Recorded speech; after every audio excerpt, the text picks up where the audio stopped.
Okay, take two. You'll need to refresh your Unicon devices.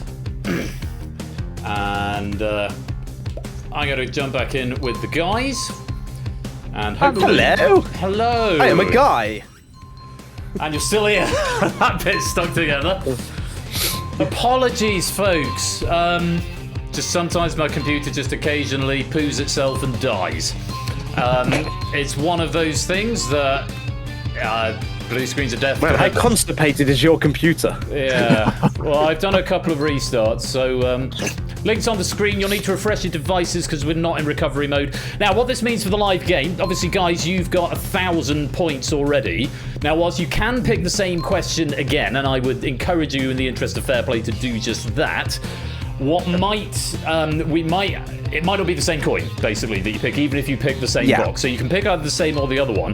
What I'll do, I will factor that error into whatever the winnings end up being. If you end up with a significant amount, or if this coin ends up being more, then, you know, we'll just sort of play it by ear, and I will monkey with it accordingly. But fortunately, we'll keep it fair. We're early on in the game, so I'll just sort of play it by ear a little bit. That's fine, mate. That's fine. Oh god, the whole top monitor just went black, and then went on. I go, oh god, don't do it again. The anxiety is too much for me. Are you guys both in? Are you guys both in? I am in. Yes. You're in. Fantastic. Right. Let me get Huds into the hot seat. Let's lock the lobby. Room code will persist if anyone wants to join moving forward. So let's lock that up, and let's hopefully pick Huds601. Surely. Again. Surely. Good, Huds601, hello, welcome, etc, etc. Who do you want to be with? Hypnotics, okay, fine. Let's go to see if we can get Hypnotics into the audience. Let's see who's available. There's a few people. Let's see if we can get Hypnotics. Hypnotics? Oh god, if it's not Hippie now. Okay, no, it is. That'd be hilarious. Well done, everyone there, especially me, and not my computer. Right, let's reveal the instructions, same as before. Good, well done, everyone there. Let's go to the categories. Let's see if they're the same as before. Are they the same as before? Whoa. They are the same as before. Right, the rules are the same as before. We're back live. Where are we going first? Huds, pick a coin. Oh, I'm going to pick left blue. Left blue. Okay, let's see if RNG's put the same thing in the box. Do you want to go I suggest you go for the same category, and we'll just sort of pad out the next minute or so. Audience game. I'm thinking we go for Huds601. Huds601. I think this might be some kind of anagram, like a heads-up display. Who knows? Who knows? Who knows, indeed. Shall we select that then? Let's go with that one. Go on then, Hibby. Take it away. Oh yeah, I've got to do that. Oh yeah, that's you. While we're filling these 45 seconds, you can give us a screen share. Yes, I can do just that. Though I wonder if that is possibly the author of some of my pain, that it just there's too much going on. But we'll try it again. There's a screen share for you. Let's have a look at the options. Oh, rings and time. What could it possibly be? Of the three values that appear on the top left of the Sonic the Hedgehog heads-up display on the Genesis, which value is at the bottom? 45 seconds. 1, 2, 3, go. Audience, see, I am wondering honestly. here, Hibby. I'm wondering here, Hibby, because he is mentioning specifically the Genesis, and I don't remember playing this on a Genesis. I remember playing it on a Sega Mega Drive. I don't know about you. That is a curious thing. Yeah, I remember playing it on the Sega Saturn with easy mode. Yeah. So maybe it's different, like PAL versus NTSC. I don't know. It's difficult to determine here. Genesis. I've heard this name before, but I'm not sure where from. I think. Oh, we're running out of time here. Pick one here, B. We're running out of time. What do you think it is? Rings. Rings. Rings. We'll go rings. We're going to lock in rings? We're locking in rings. Let's lock it in. Let's see if the audience agree with you. That was a slightly higher percentage than last time. Only slightly, though. Was it right? Slightly. Yes, it was. Score goes to the top, time in the middle, rings at the bottom. Deja vu. Now, I just got a pad for 17 seconds until it gives me the option to click the button, and then we can actually get on with the game. Thank you if you played honestly and gave the same answer you gave last time to that question. And if you didn't... Shame. Indeed. Shame. So, last time you had 1,000. If this is lower than that, I will factor it in, but I'll also consider if this one is a killer, which obviously wasn't last time. Let's see what happens then. What did you bring to your money box?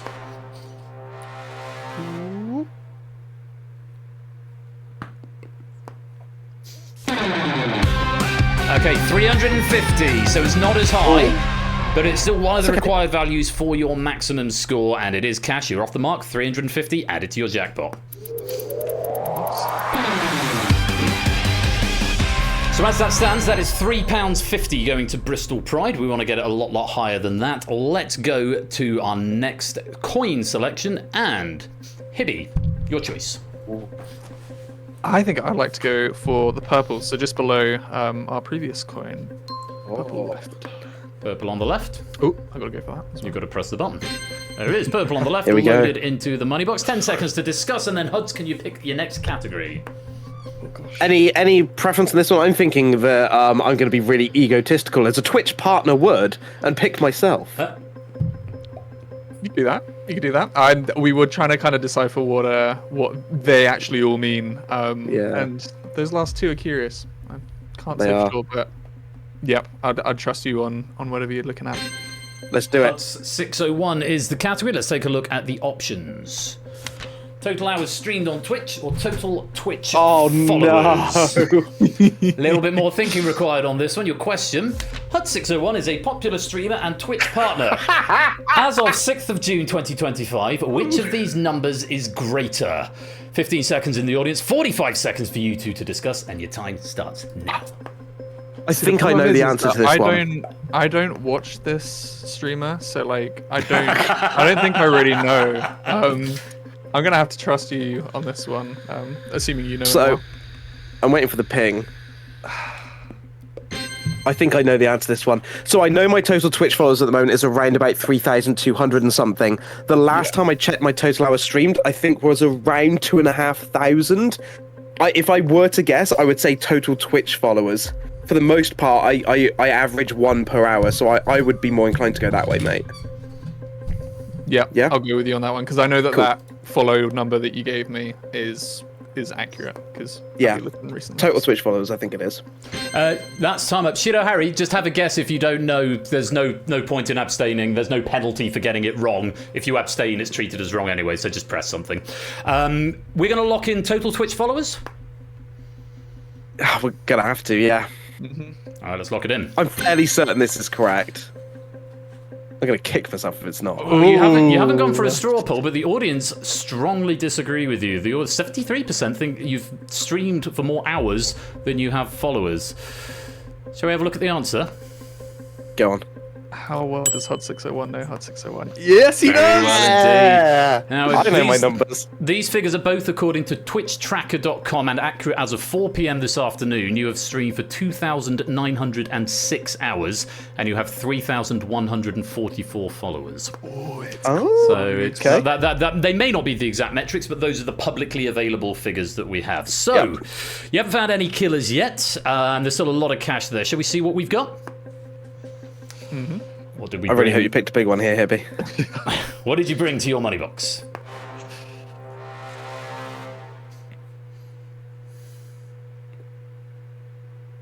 £1,750.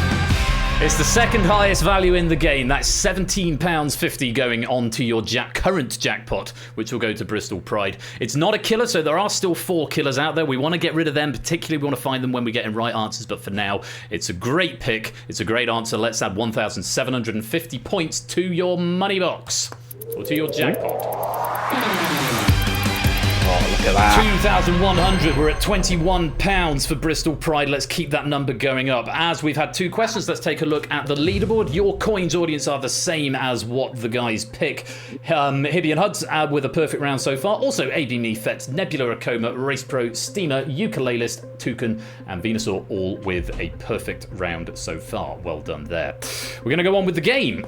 And to our next coin, Huds, could you do us the honours, please? I will indeed. I'm going to go with what used to be my favourite colour. Green on the left. Into the money box it goes. 10 seconds to discuss a category, and then Hibby, you're in charge. I mean, we were trying to decipher these, weren't we, Hib? So Yeah. I think we know what some of these are. I don't know if you have a preference. I don't think I do either. Shall we just go for a random one? Go for a random one. Go for whatever feels right. I'm curious as to what hashtag 601 will be. So Hashtag 601. Phone related, isn't it? It's going to be what related? I think it's going to be like phone number related or something, or phone related. Let's have a look. 24601 or 42601? Chat is screaming as to what this question is going to be. No spoilers in chat, just a reminder, please, if you do think you know where it's going and what you think the answer might be. Here's a question. The character Jean Valjean from Les Miserables and his orchestra has what prisoner number? 15 seconds in the audience, 45 seconds to discuss, and your time starts now. Please tell me you're more cultured than I am. I'm pretty sure I know this. Oh, fantastic, because I haven't got a clue. I've never seen it and have no idea. All I know is I think Hugh Jackman's in one of the film adaptations. I might be getting the wrong film here. Yep, no, you're right. Time up. Okay. Straw poll I think available. it's Russell Kane, I think, is there.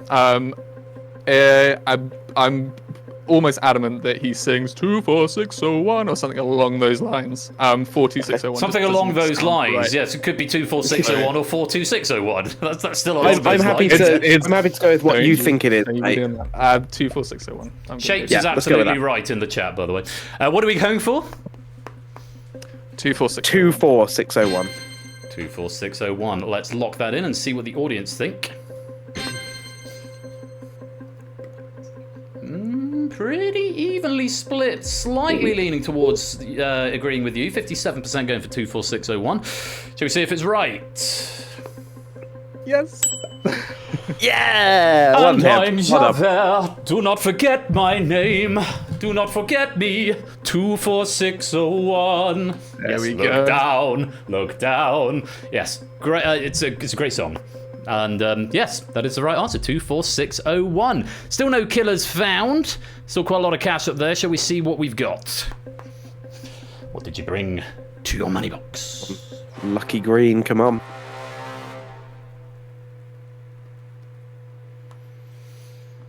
£850! That's a good number. take that. This is the sort of top end of the middle of the table. £8.50 is what that equates to. Let's add it to your jackpot. Oh, I like where this is going. We are at £29.50 going to Bristol Pride so far. We're yet to find a killer after 3 questions, so and we've still got quite a lot of categories up there. We've got 7 more in the main game, so do be keeping at the back of your mind what questions out of those do you think you're going to want to keep until the final, because those are the ones that are going to determine how much of that jackpot, if any, you win. For now, let's go back to the money box, and Hibby, pick a coin.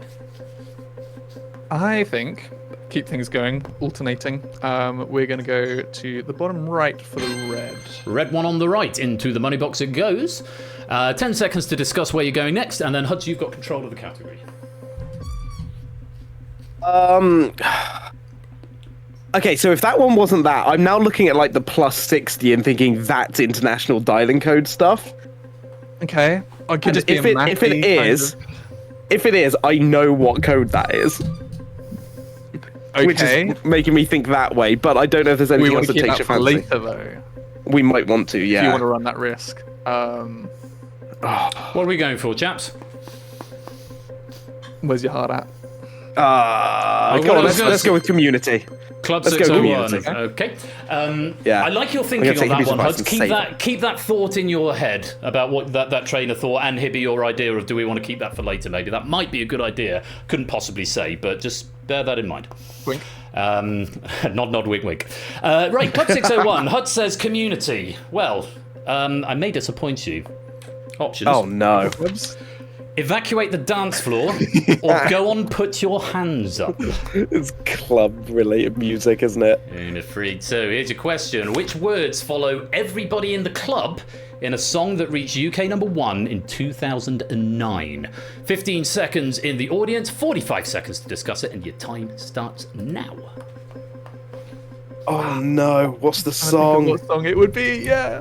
Yeah, I can picture the song like with the evacuate the dance floor bit, but I don't think that's what precedes it. I want to say it's go on, put your hands up. What song do you Time think it in the is? audience. I Straw poll don't know, available if that's you the want thing. to. If you want to poll what the audience thinks. Should we use a straw pot, mate? Remember, you've got another. I don't six know whether questions the after audience this. will know or not, so what do you think? I think it's go on, put your hands up. I don't think it's evacuate the dance floor.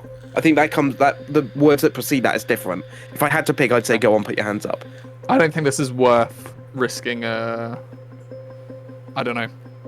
I need an answer. We'll go with Go on, Yeah. put your hands up. go put your hands up. Go on, put your hands up. Yeah.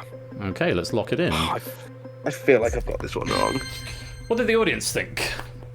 Ooh. Oh, okay. Okay. 80%. I'm intrigued. 4/5 of what the this audience one is. agree with you. Is that the answer? Ah, no, it wasn't evacuate the dance Just floor. 20% of the audience. So let me talk you through this. You're going to hate me for this. Everybody in love, go and put your hands Put up. your hands up.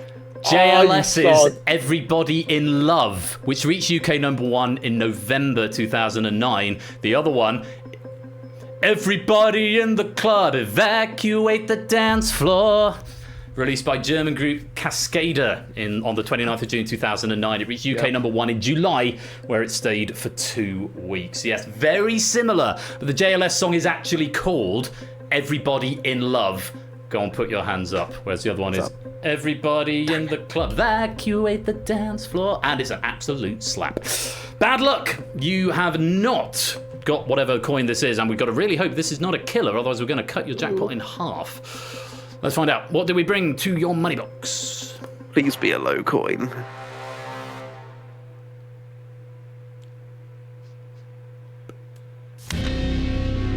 Okay. Okay. Could be worse. So sort of managing be expectations, damage limitation here, yeah. 500, it was part of the sort of the power 10, if you like, one of the ones you need to hit that maximum. But crucially, it's not a killer. So that's really, really good news. We're not going to cut your jackpot, but unfortunately, we are going to lose the 500 from the game. It's okay. Oh, well, so after 4 questions, we've got 3 right and 1 wrong. Let's check in with the audience scores. See how we're getting on. Race Pro UK is out in front with 34.50. You are tied up in second. Nebula, Akoma, Toucan, Venusaur, all on 29.50, along with Hibby and Huds. ABME and Fets and Steamer and Ukulelist on 2100, currently in 3rd place. Right, we are 4 questions in. We've got 6 to go, and let's go back to our money box for our next coin. And Huds, your choice.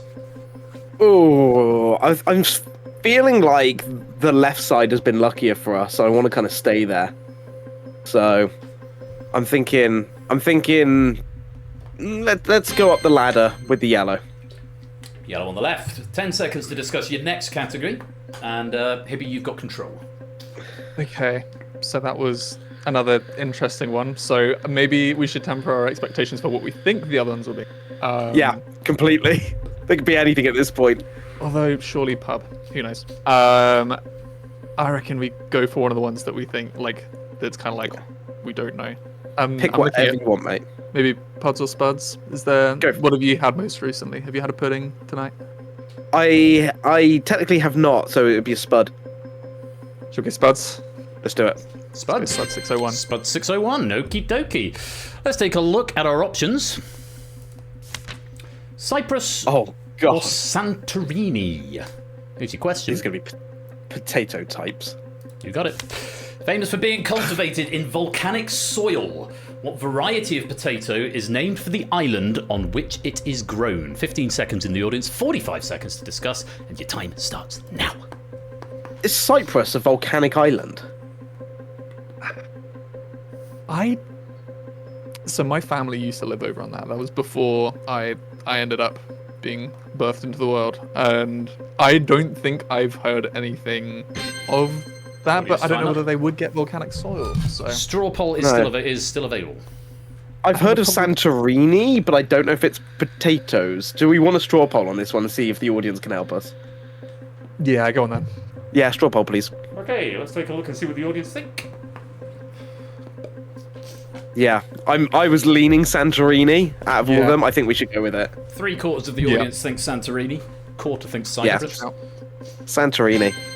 Santorini. Sure you want to go Santorini? Yeah. Mm-hmm. Okay, we're going to trust the audience here. Let's lock in Santorini. Okay. I mean, 3/4 is a pretty large percentage, but I mean, 80% got the last one wrong, didn't they? Yep. They've got the one wrong about me, so you know. Oh, come on! I'm afraid not. They are both volcanic islands. Santorini is. I've been to both of them. They both got volcanic history to them. But yes, the Cyprus potato is what it's. It's a sort of dirty-looking potato. It's sort of dark yellow, and it looks like it's covered in dirt. They sell them at my local grocers, and they make excellent roast potatoes. This is a Cyprus potato. I would highly recommend them. But maybe I'll have to swear off them depending what the result of this is. Shall we have a look and see what you brought to your money box? Let's take a look. Oh, the chance of this being a killer now is so high. Yep. Oh no! Guys, it is the top of the game, the 2,000 coin. That's £20 that is now not going into your jackpot. Oh, I'm sorry. Let's get some perspective though. Not a killer. You are still at 2,950. But it's not a killer, so that's good for our current jackpot, but bad because it does mean there are still 4 killers left in the game. Oh, guys, I'm afraid we have to say goodbye to that 2,000 coin.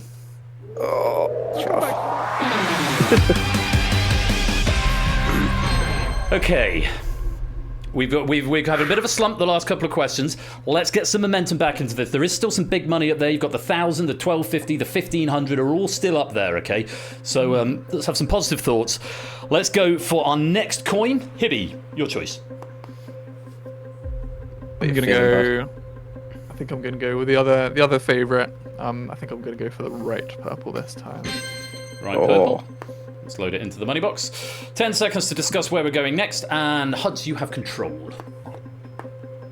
I'm still fairly certain about that plus 60 that's going to be like international phone numbers, and I don't know if we want to bank this. Like, if it is that, and I know what it is, whether we bank that, or if you want to go something random again. I think with a little inkling that we've had from our show host, maybe it's worth keeping that for a little bit later. Depending on how well we do in these next ones. I will add just another thing on this. Because of how the mechanic in the final works, if you are like 100% sure of one of the answers, you can you can use that information to guarantee the maximum jackpot win. I'll explain more about that later on, but it's just something worth bearing in mind. If you've got something that you think we want to save that, highly confident about, that can be a bit of a joker for you in the final. Okay, we save that. I'm intrigued by blood. So I'm thinking blood might be a fun way to go. Get your raid messages ready about the game. I'm intrigued by blood. Huds is an alien confirmed. Blood. Let's see where this one leads. All right, let's take a look at your options. Fairly simple. Red or white. Cells. Sure. It's got to be blood cells, yeah. In which type of human blood cells is hemoglobin found? 15 seconds in the audience, 45 seconds for you two to discuss, and your time starts now. I should know this, seeing as I give blood. You give blood, yeah, on the regular. I couldn't tell you. Although I probably went through. Well, no, I did go through school more recently than you two. Yeah. If I remember audience correctly, time has expired. You don't get the ping because you don't have a straw poll. But no, just it's like fine. Hemoglobin is one of the main bits that make up red blood cells, right? Because it's the bit that... Oh, wait, no. Is hemoglobin the bit that does blood clotting? Oh, God. In which case it'd be white blood cells. I don't know. I feel like I'm being tricked here. My brain wants to say red for some reason. I've got nothing. Screw it, red. I feel like I've talked myself out of the right answer here. We're going for red? Yeah, I feel like I've talked myself out of the right answer here. Let's lock it in. See what the audience think. Okay. Okay, this is filling me with less confidence, given the audience's does that bode track well or ill record. for you? It's difficult to say. 82% of the audience think it's red blood cells. Shall we have a look? Oh, thank goodness. Yeah, it's a protein containing iron that facilitates the transportation of oxygen throughout the body via red blood cells. I don't have on my notes whether the iron content is what gives the red blood cells its colour, but it's very definitely in the red. Good hunch there, Huds. Well played. So, it's good news. Now would be a perfect time to find one of those 4 killers, not gonna lie. Yeah. Let's take a look. What did you bring to your money box?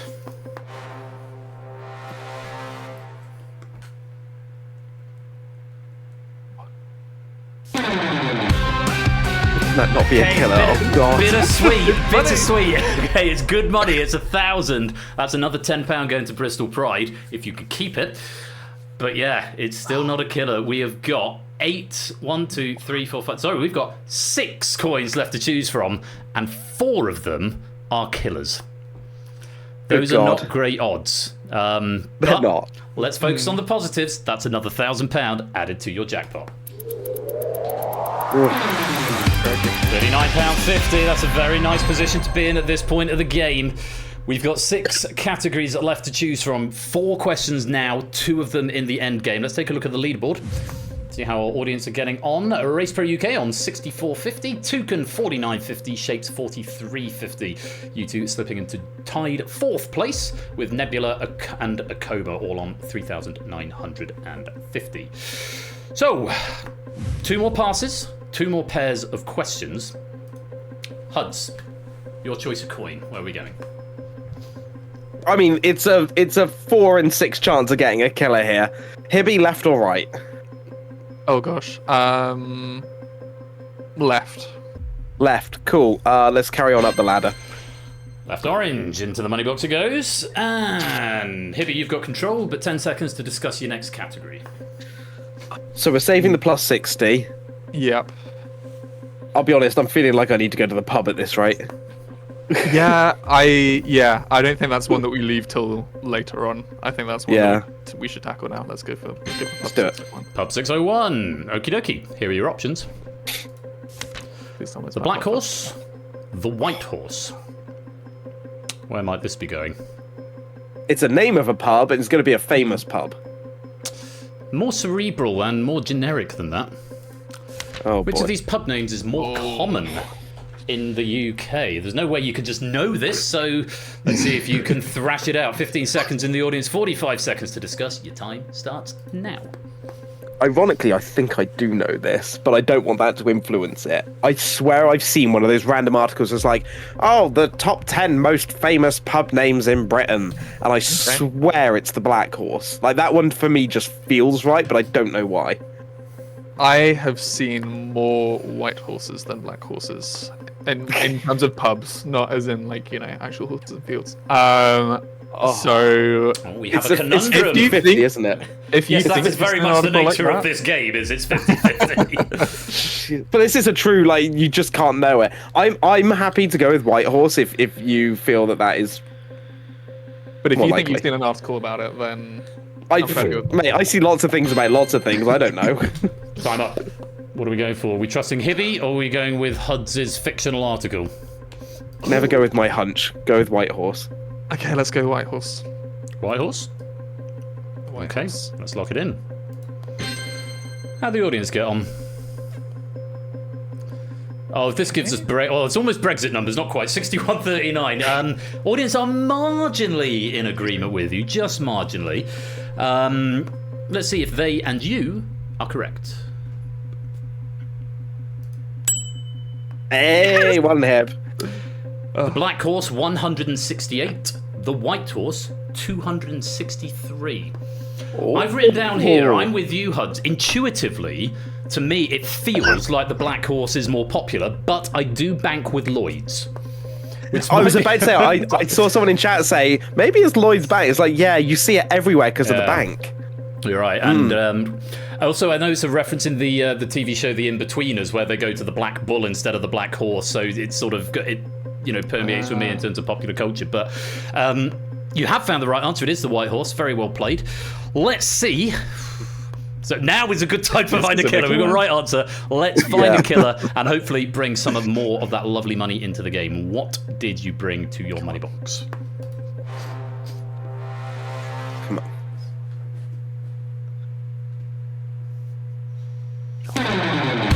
Yes!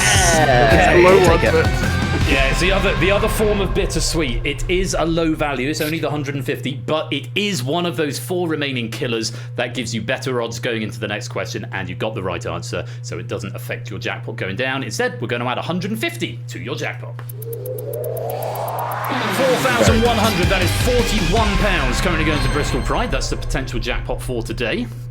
3 killers still in the game. 3 questions to go. It is entirely possible that the last 3 questions are all killers. Let's take a look and see where we're going next. Hibby, your choice of coin.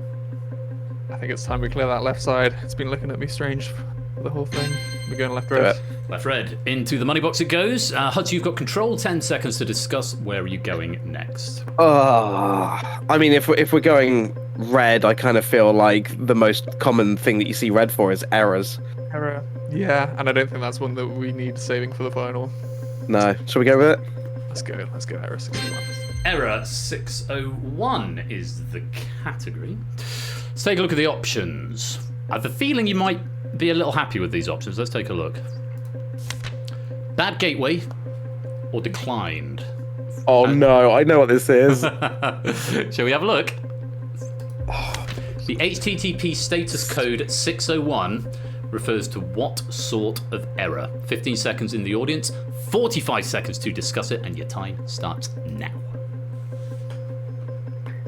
I want to say 401 is bad gateway, which means 601 has to be declined. I see bad gateway all the time, and I swear off the top of my head it's 401. I'd feel inclined to go, not declined. I'd feel inclined for you to for that one. Audience time up. What are we thinking? I can't. I'm definitely leaning towards declined. I don't think 601 is bad gateway. I think bad gateway is 401 as an HTTP code. Oh god, I should know these just off the top of my head. I should just know them. Yes, you should. Yeah. I'm more comfortable with decline than bad gateway, Hib. Okay. You want to lock and decline? Let's go with that. Yeah, let's do it. Yeah. Locked in. What do the audience think? Okay. Not a lot in it. 68-32. Again, slightly in favour of the answer you've gone for. 68% going for declined. Is that right? God, I hope it is. Yes! It is. Bad gateway is not 401. Oh, what is it? Bad gateway is 502. But you're right that it is a fairly common occurrence. Often when a server receives too many visits, it means the server acting as a gateway or proxy does not handle the type of request made. Declined, it simply means the server declined the request. And this feels like something that should almost certainly have come up in the last 5 years. So 401's unauthorized. Unauthorized, yes. That's it. 772 that's I'm a teapot or something like that. There is one for that. Yeah. Some ridiculous ones, I do know. It's like a test code. It's a good answer. We'd like to find a killer now. It'd be good if we get some high values. We've only got 2 more questions to go. Let's take a look. What did you bring to your money box? 418 is I'm a teapot, apparently. Let's have high and killer. Come on.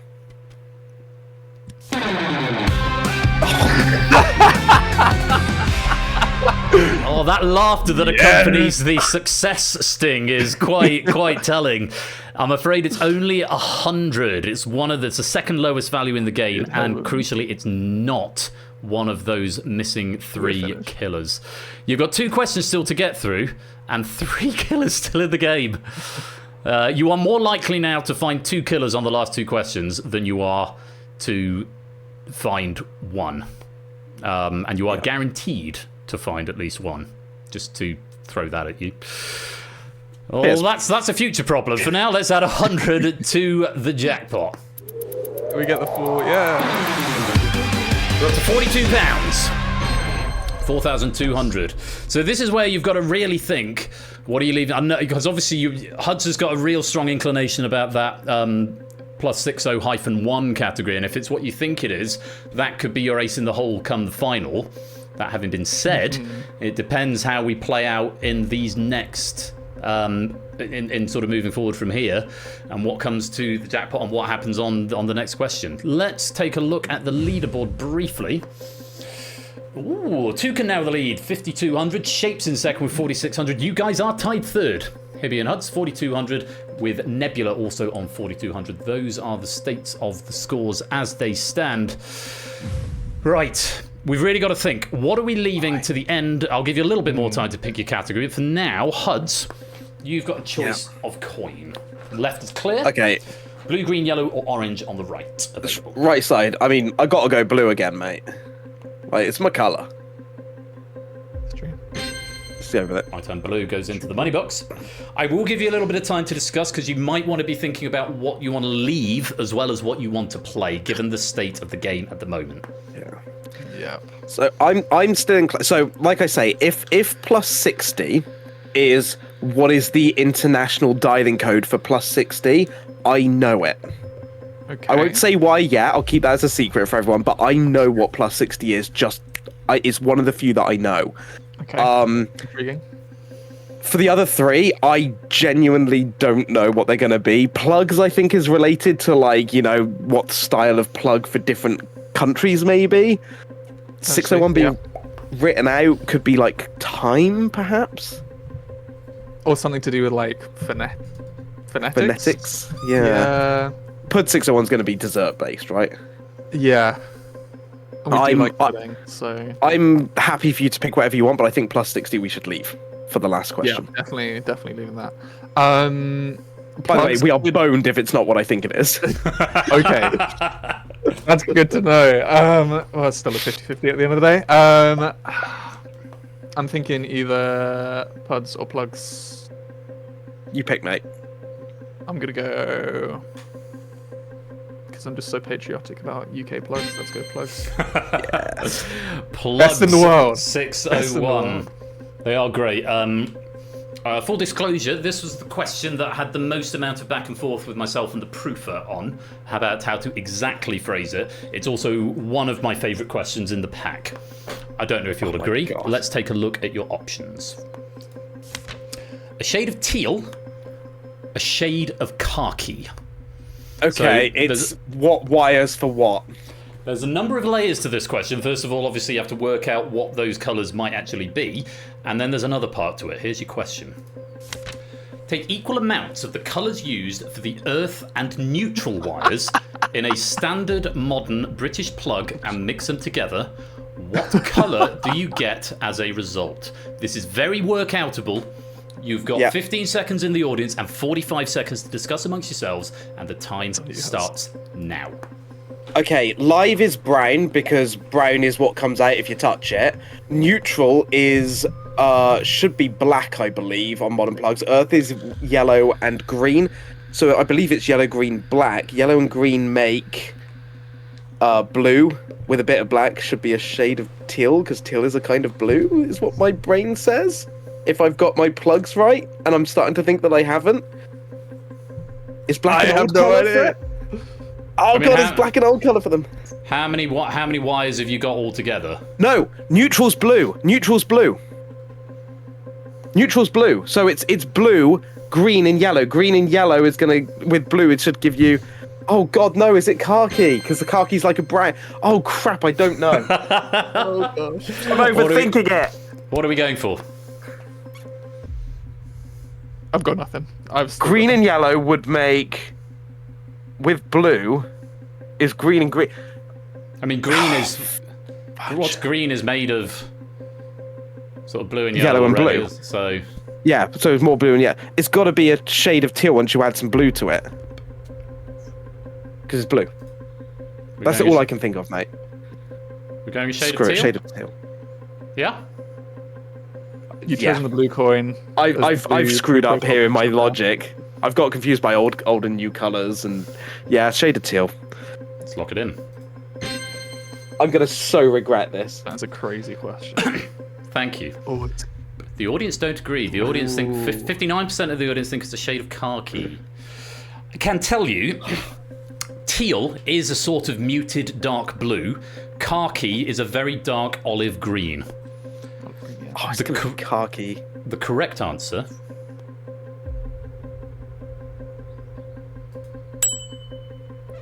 Oh, bugger it. I don't know anything. It's a shade of teal.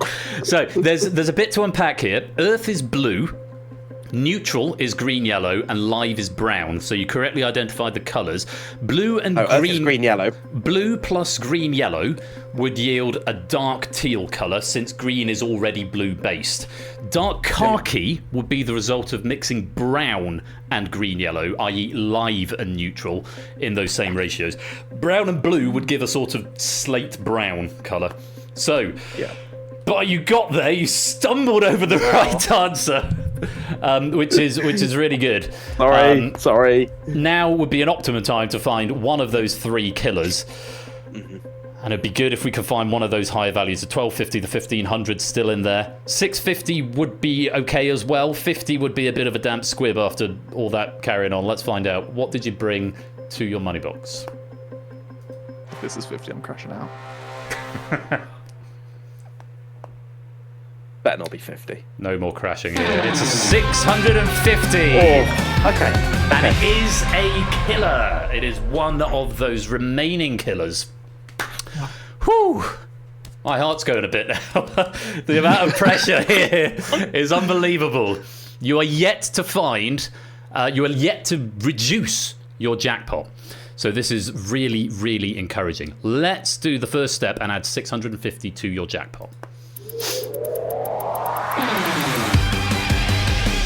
The irony that I wired up a plug the other day. You didn't mix them on a paint palette while you were at it, though.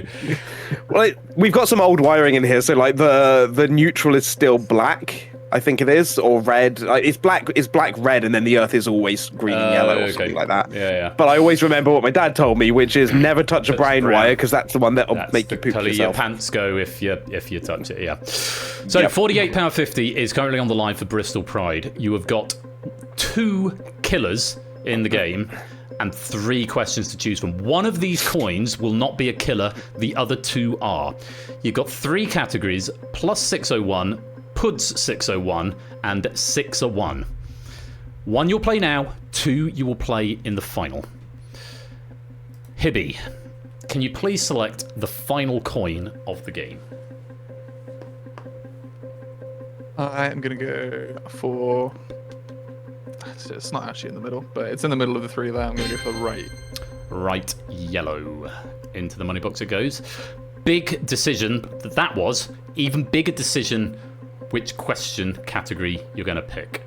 Huds, you've got control. I'll give you a few seconds to decide where you're going. So I just want to clarify something here. Are we wanting to play one that we think we know now, or are we wanting to save that for the final? That's entirely up to you, because if you think the risk of a killer is too great, you might want to play one that you think you're confident on now to give you more chance of not reducing that jackpot. However, if you leave one for the final that you're fairly sure on, you can use that information to more or less guarantee a full victory. So it's entirely your decision. There is no right or wrong answer. The strategies are both valid. I'm afraid I cannot offer you any further counsel on that. I'm really worried here that if we get this one wrong and it's a killer, like halving the jackpot would be devastating at this point.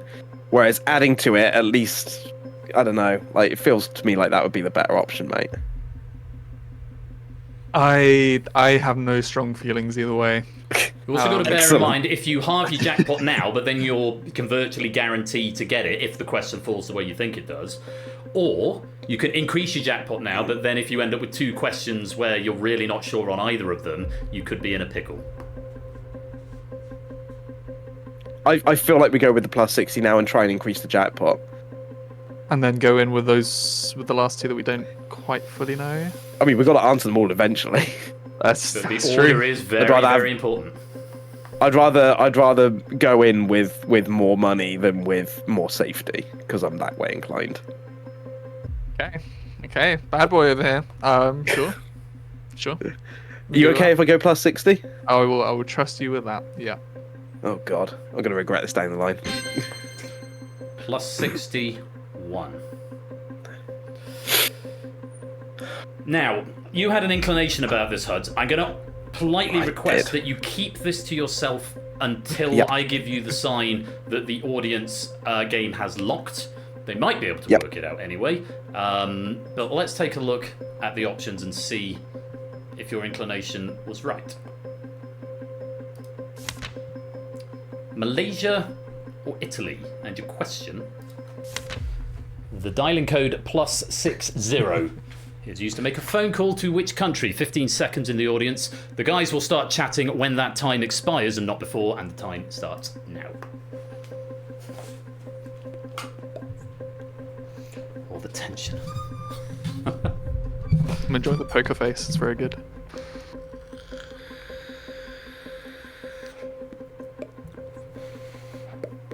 And that's audience time up. Huds, tell us all. It's Malaysia, and I know it's Malaysia because I had my honeymoon there, I had my 5-year wedding anniversary holiday there, and because I used to work with people out there and I needed to call them. I just happened to know that Malaysia's dialing code is +60. It's one of the few that I know. I did have Malaysia at the back of my mind when I wrote this. That's not the generic in. I'll tell you about the generic in a minute, but I'm fairly sure you're going to want to lock in Malaysia at this point. Yes, Malaysia. Let's lock it in. See what the audience think. One of those rare questions that I know. Yeah, it's closer than I thought it would be, but you are, of course, absolutely right. Malaysia's +60, Italy is +39. Now, I had in the back of my mind that you might have known that because of your honeymoon. The reason others more general quizzing folk might know this is that in here, the codes leading with a 6 are for Southeastern Asia and Australasia, whereas European nations exclusively lead with a 3 or a 4. So there are a number of ways into that question. Oh. Now, it's like I say, I was lucky enough to work with loads of amazing people that work in Malaysia, so I used to dial that all the time. Well, let's have a look and see what you brought to your money box, and then I will tell you what the state of play is. God, this will be a 50. if this is the 50, I'm gonna. It's not. Hey, nice. Now, I thought you might have a little celebration there, and that's before I tell you what actually the state of play is. You've used the question that you were fairly sure you knew, and it turns out you did know, on a coin that ended up not being a killer. It was a decent chunk of change, and we are going to add 1,250 to your jackpot. Of course we are. But we've got the final to go. I will aid you as much as I feel is fair, because I want to see a big win for charity here, but I can't just tell you the answers. Yeah. Let's see what happens. We'll add 1,250 to your jackpot.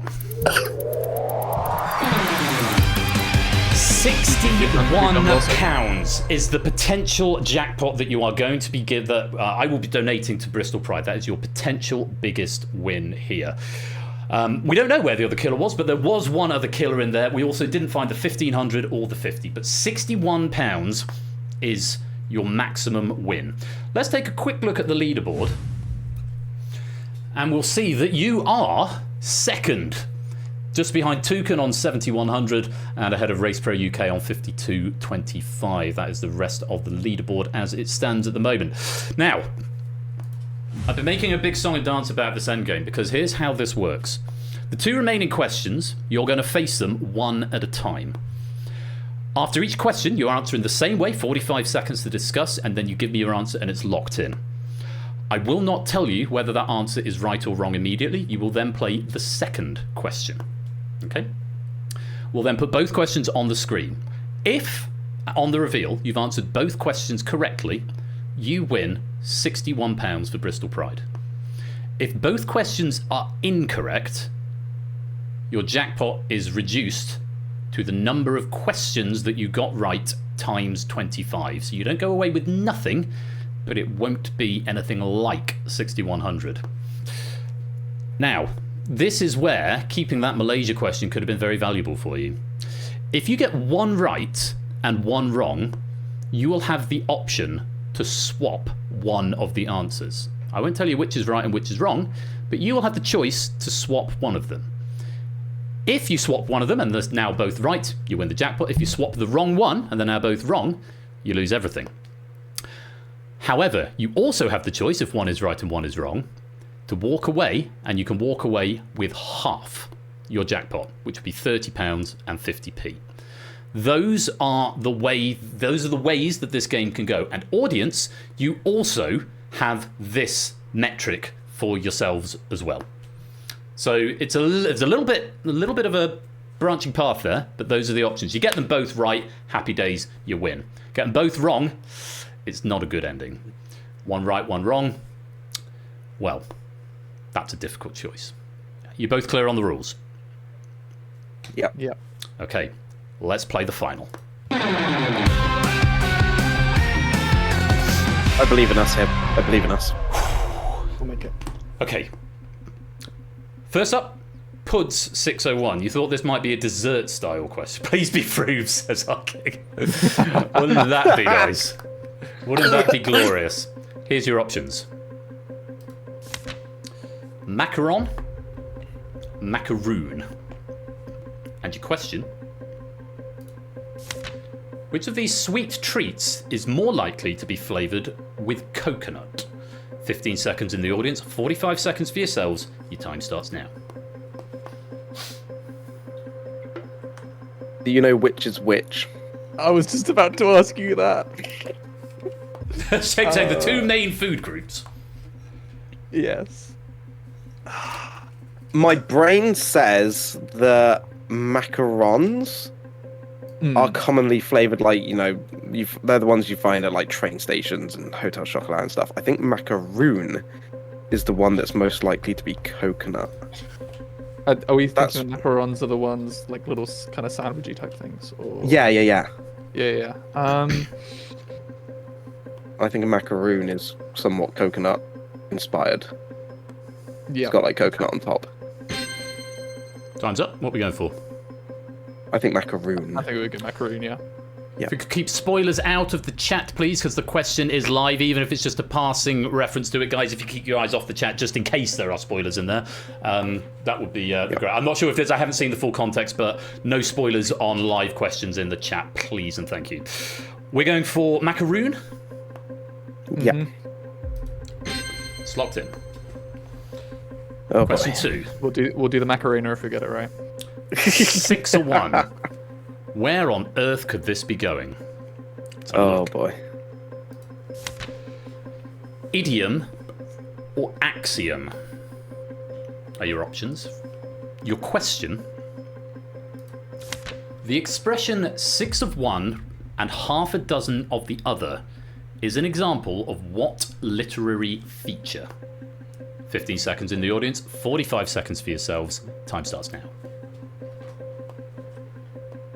I believe it's... Oh god, I'm going to talk myself out of this again. I believe it's an...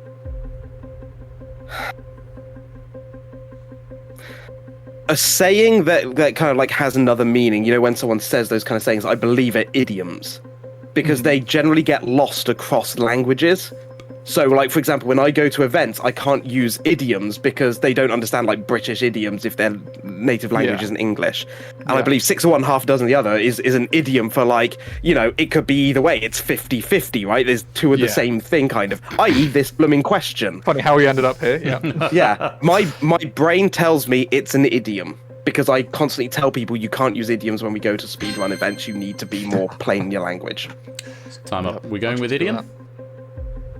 Yeah, idiom. Let's lock it in. Okay. I hate explaining these things because then I feel like an idiot if I got them wrong. Well, here's what's going to happen. I'm going to show your answers on the screen, the answers that you've gone for. Audience, you've got 30 seconds. If you've got one right and one wrong, you've now got 30 seconds to choose to either swap or bank. So we're not going to reveal anything about these questions until that time has expired. I'm just going to talk through what you've said. Audience, now is your time to swap if you want to. Which of these sweet treats is more likely to be flavoured with coconut? You said macaroon. The expression 6 of one and half a dozen of the other is an example of what literary feature? You said idiom. Well, I'm going to give it another 5 seconds. And do I get a debugger log? Audience answers have concluded. Audience, you are beyond the point of no return. And actually, audience, you may know what the result is now. Please, no spoilers in the chat. And guys, keep your eyes off the chat just in case any creep through. Yep. If both of these are right, you have just won £61 for Bristol Pride. If both of these are wrong, I don't know what you'll get, but it won't be anything like that. If one's right and one's wrong, the agony continues for a little while longer. Macaroon, idiom. Are they right, wrong, or one of each? Good luck.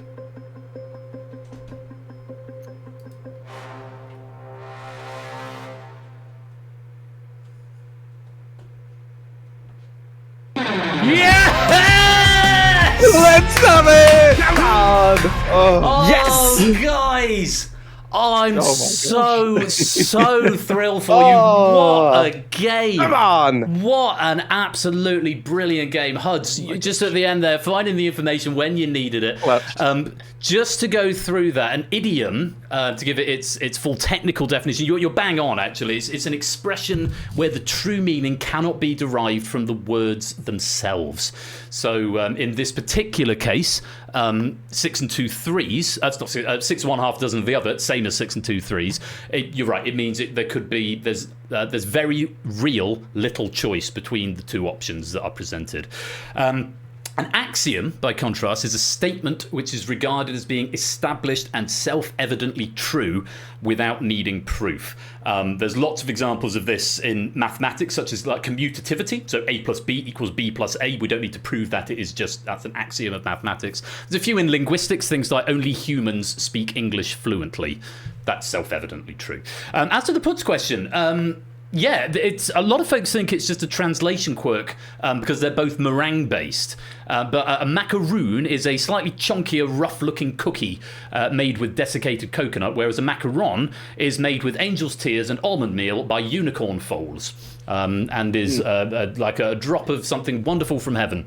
And as you pointed out, I think, Hibby, it's more like a sort of a little sandwich, a little meringue sandwich. Yeah.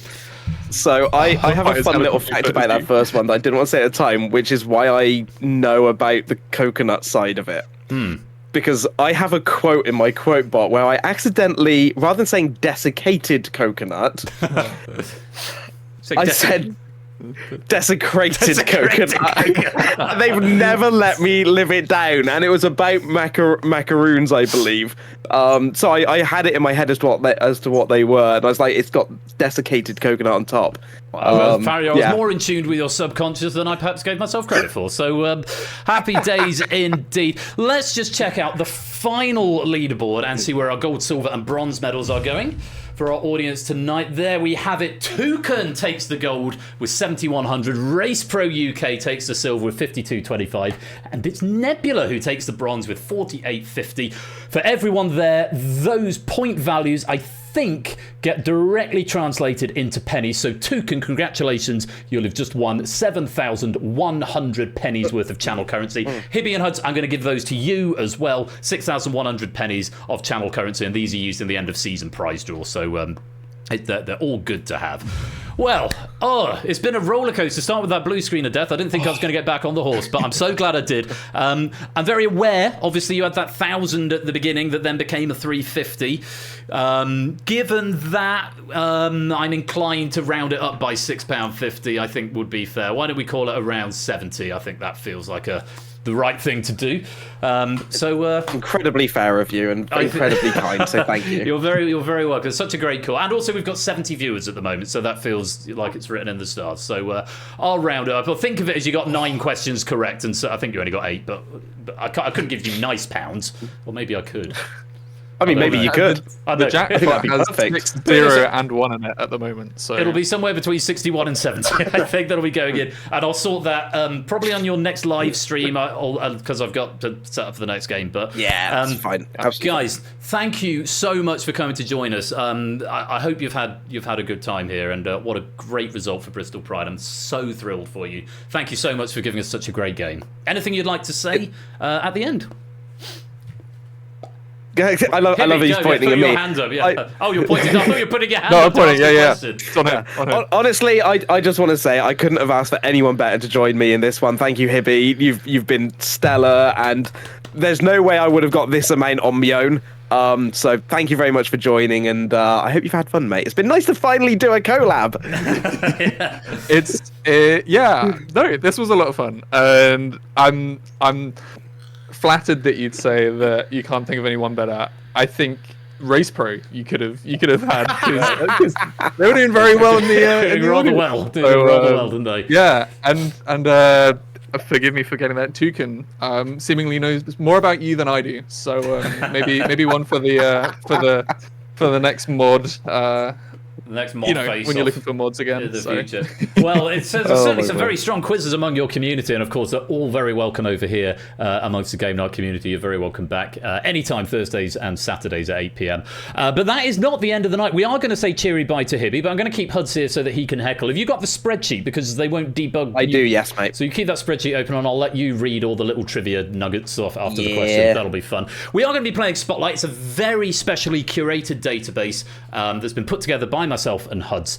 And it's another multi-choice game, so it's very easy pick up and play. And it's sort of styled as niche knowledge, but niche that Huds and I have written for this very special occasion.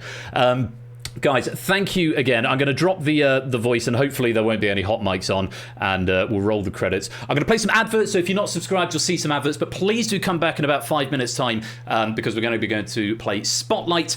So go get some more snacks, get some more drinks, go stretch your legs, go for a wander, and we'll be back in about 5 minutes' time. Thank you again thank you to Lewis, who I haven't thanked yet, who proofed all these questions. We had a bit of back and forth on a few of them, which was always a really good exercise. Lewis is a very keen eye and a real asset to the proofing team. So thank you very much, Lewis, for all your efforts on this. Thank you again to Hibby and Huds, and thank you for playing along at home. I'll see you after the break. You have been playing Moneybox. See you in a minute.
And don't go away, because when we come back, even more Club 601 game night with Spotlight. It's going to be really good fun. I do hope you'll come back and join us. Don't touch that dial. We'll be right back.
Well, what a result there for Huds and Hibby. £61 will be winding its way over to Bristol Pride very, very soon. And thank you all for sticking around and playing. It was great fun. I think my Twitch chat counter might be lying. I think I've got more than 0 viewers at the moment.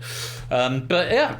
Anyway, Huds has just gone to get himself a drink and get refreshed, and he's going to be back in a minute as we get into Spotlight. Just while we do that, just to go through a little bit of continuity. So if you are new here, and you've only just joined us for this, welcome, first of all. It's very, very nice to have you here. I stream game night on Thursday and Saturday at 8 PM BST. This coming Thursday, the 12th of June, we've got Risky Business, Cryptex, and The Escape Artist. We had something very similar just a couple of weeks ago. In fact, it was 1 week ago today, in a slightly different order. It's going to be a thick stream this Thursday, the 12th of June. That's Risky Business, Cryptex, and The Escape Artist. And next Saturday, we've got Plinko, Data Leak, and The Abyss to look forward to. And that's all ahead of the Game Night Quiz Night crossover week with Ash the Bash, which kicks off on the 18th of June, and you're definitely going to want to come along to that. And of course, you're going to want to go and give Ash the Bash a follow. Something that I didn't mention before is to tell everyone, because I've only just realised it, that Hibby and Huds right there playing Moneybox have set the all-time record for that game. 6,100 does put them at the top of the leaderboard, so that's a very encouraging position to be. Yeah, £61 to sweeten the deal going to Bristol Pride. A great result. And can I just once again apologise for the tech issues that we had earlier on. Occasionally my computer just does a die, yeah, so apologies for that, but I'm glad it led to a happy ending all the same. I've got Huds back in his chair. Huds, are you back with us? Hello, I am here, yes. Wonderful to have you back. You're not on camera just at the moment because we're... score count. Yes, of course, score count. Mention your thing as part of continuity by all means. And thank you, Totally Not Seb Smith, for that follow. Welcome on into the fam. And I apologise, I haven't been looking at raid messages. I'm going to go and fix all of those in just a moment. But I mean, Huds, we're at 37, 79, 82 of your journey to 6,500. You must be delighted with that after what, 5 days? I mean, yeah, it's a phenomenal amount. We've done, I think, yeah, because we kicked it off a little bit late this month because I was at TwitchCon, so we kicked it off on the 3rd. So this is technically day 4, or day 5 if you count the 3rd as an actual day. Yeah, like to raise this much already is unbelievable. We're closing in on the 4K. At which point the reward, the incentive for 4K, God help me, Super Mario World playthrough. Yeah. Big fun. Well, of course, everyone, because I know a lot of you are here from Huds' community, and you're all very welcome. But for those of you who are from the Game Night community, Huds is typically is a Sonic speedrunner, but for a brief period of time over the last couple of months, he became a Mario speedrunner. Speedrunner. I think a Mario runner would probably be a more accurate description, wouldn't it? A Mario player. Mario player. There we go. We'll go with that. We'll go with that. I will be becoming a Mario speedrunner at the end of the month, though, as I do one of the incentives from Hallow Stream, which is one of the other charity months that I do, was to actually learn the Super Mario Bros. Speedrun, the any percent speedrun. It takes about 5 minutes, which I'm going to be doing near the end of this month. The original. Yeah, you're getting down to frame rules. Yes, and buses and many other wonderful analogies. Frame rules. That's yeah. Wow. Well, good luck with that. Thanks. But yeah, if you are part of my community, you would have heard if you heard on the Golf with Friends pseudo podcast earlier on. Yeah, Huds' community is chaotic good, and it's incredibly wholesome. So you should definitely go and check out what he does. He does some great work on Twitch and does a lot of charitable endeavours like this one that he's doing for Bristol Pride. So it's definitely worth going to check out. Message from Scorecount here: Euroquision, which is a sort of pseudo-annual event in these parts, scheduled for September. Application forms are open for a couple of weeks. It's not a quiz about Eurovision, but it's a quiz that's a bit like Eurovision in like the scoring metrics and so forth. If anyone wants to know any more details, give Scorecount a little DM. You can also come and join the Discord where you can get hold of him in there. So it's a good bit of daft late summer fun, which I think is an apt way to describe it. So give Scorecount a shout if you fancy even more quiz a little bit later on. And in the immediate future, if you want even more quiz just now, we are about to play a very specially curated pack of Spotlight. Huds and I have been working on these questions. Again, I'm grateful to Lewis, who has proofed everything and checked that it's all above board. It says some of the packs are, because the author has to be put on the pack, and some of them say Royal Flush, some of them say Huds. A lot of them we wrote 1 or 2 questions each, because there's 4 questions in each pack. I think I just put the name on who did the majority of them for, but it should be really good fun. I mean, have you seen all? You've read through them all, haven't you, Huds? So I read through most of them, and also, chat, I want to say he's being incredibly generous. I wrote a few of the questions, and then unfortunately got sidetracked with work and streaming, and then he's picked up the slack on the things that I said I would do. So don't allow him to be this humble. He has done a stellar job writing a lot of these questions. I'm very, very grateful to him. So thank you, Ben. Very kind. No, a pleasure. Xenon Slayer, if you've just come and joined the Discord, welcome. We have a bot dungeon when you first joined that has human authorization. I just found it was the easiest way of doing it. If you are watching the stream and you've just joined the Discord, in fact, well, rather than just saying someone will give you the roles in a minute, why don't I just give you the bloody roles? Well, that would just make a lot more sense, wouldn't it? Let's do that immediately. Welcome on in, and if streams is the other one you get by default. If anyone else wants to come join the Discord, there is the link right there. So it's time for some Spotlight, and then I'll go and have a look through all these raid messages. I might let Huds actually pick the raid message later on, but it's a game of niche knowledge. It's multiple choice. You will need the universal controller, which you can get right there if you weren't already on. And let's see what we've got as we play Spotlight.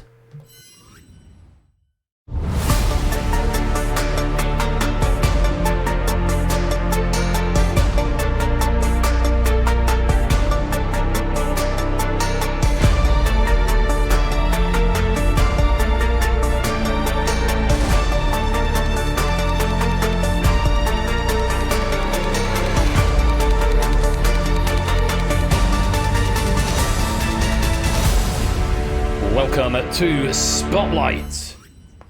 And here we both are. And we've got chat on this one as well. Universal Controller. And if you want to come and join, there is the room code as well. LRDD. I'm very much looking forward to this. Very much looking forward to this. It's going to be good fun. And I say there are a number of slightly meta questions in here which we normally try and avoid unless it is a stream like this one where it's a celebration or it's a collab. So we generally try and avoid them when we do our regular trivia, our regular game nights, but there's 1 or 2 in here, but there is also some sort of regular, fairly standard trivia as well, and there's a mixture of difficulties, as is always the way with Spotlight, so hopefully there is something in here for everybody, and we'll have a huge amount of fun. It is a hot seat based game, but you don't need to come to voice chat. It's all controlled through the universal controller. The idea of the game is, first of all, we're going to pick somebody at random from the audience. They will get to sit on the chair underneath the trap door that says Spotlight on it, and they get control of the board. They get to pick the category from a choice of 4. They also have the option to swap. If they don't like any of the categories that are there, they can swap one of them away and it will be replaced with a different one, which is why we've had to write 14 categories rather than 10, because then the category you choose will be replaced next time. If at any point in the Spotlight you get 2 out of 3 incorrect, then you are ejected from the Spotlight and a different player comes to pick you. So you're all answering all the questions, but only 1 player is ever in the Spotlight at a time. Now, once we've gone through 10 packs, each with 3 questions in, the player who got the most correct answers in the Spotlight will come back for the Spotlight final, where they'll have 1 more question from each of the 10 categories that went earlier for a place on our coveted Spotlight leaderboard.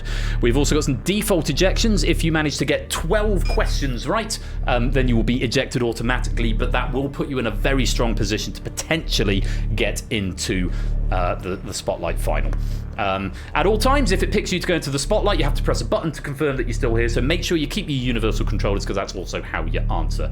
The rest of it is pretty pick up and play, to be honest. It's multiple choice questions on subjects that you pick, but you get ejected from the Spotlight if you get any more, or if you get more than 2 out of 3. If you get 2 out of any 3 incorrect, you'll be ejected from the Spotlight. So if you get the first one right, and then the second one wrong, and then the third one right, you get to come back and pick the next category, but you've still got to get the next one right. It'll be indicated by the lights in the top left of the board, and hopefully it's nice and clear for you. Right. Shall we play? I think we should. Anytime entry is on this game, so if you've not managed to get into the lobby yet, that room code and the QR code will be there throughout the game, so just come and join in anytime you fancy. Let's lock the lobby. Let's put the perma code down in the bottom right-hand corner and the QR code there. You can also go get the Unicorn from that link just there. And let's choose a player, hello Riff, to put into the spotlight.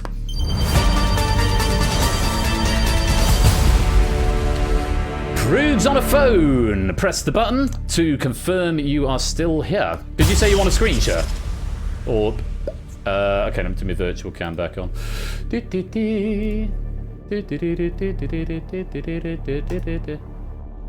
you go. So Prudes has confirmed that he is indeed still here. Welcome, welcome. And Prudes, you're going to get the first choice of category. So let's go take a look at the category board now. Oh, have you not? Oh, sorry, that's me. I haven't unmuted you. My bad. Whoopsie poopsie. No, I've been in the void. You've been in the void. No one's heard a word he said, but there's probably no loss. That was rude. Wow. Yeah. That's fine. Right. Prude's on a phone's chair. Let's take a look at the options you've got available. You've got Crash and Bash by Royal Flush, Skill Issue by Huds601, Famous Collabs by Royal Flush, or Huds601 by Huds601. I love these categories. They're quite good, aren't they? You can swap one if you don't like any of them, Prudes, but you only get one swap. Oh, Huds601. Wow. Huds601 by Huds601 is not wanted. It's been replaced by Streams and Other Bodies of Water by Royal Flush. And that's what we're going for. No swap available. Streams and Other Bodies of Water is the first category. So let's take a look at our first question. Remember, if you answer 2 out of any 3 questions incorrectly, you will be eliminated from the spotlight. Good luck. Here is the first question. Avon derives its name from the common Brittonic word abona. What, therefore, does Avon River fully translate to in English? Is it water river, river river, or wet river? 10 seconds.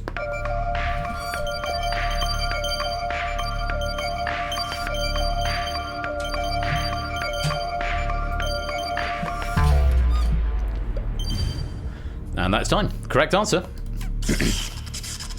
River river. Huds, I think this is the only question you haven't got any notes on at all. I have some notes for you. The River Avon joins the Bristol Channel, goes through Bristol, Bath, and finishes off near Malmesbury. It's also the nearest river to me. Aha. Lovely stuff. And yes, one of those famous duologies, River River, along with the River Exe, the River Ouse, the River Humber, all mean River River. One of them means Big River River. And yeah, things like Mount Fujiyama means hill, hill, hill, hill. There's lots of names like that. But the same thing. Do you know what Boutros Boutros Ghali means, Huds? I've heard of the name Boutros Boutros Ghali. Yes, former Secretary General of the UN. It means Peter Expensive. Okay, that's something Brilliant. you didn't know. No problem for Prudes then. That's your first one right. Let's go to our next question. In which ocean is the so-called Bermuda Triangle found? Is it the Indian, the Pacific, or the Atlantic? 10 seconds. Prudes expensive indeed.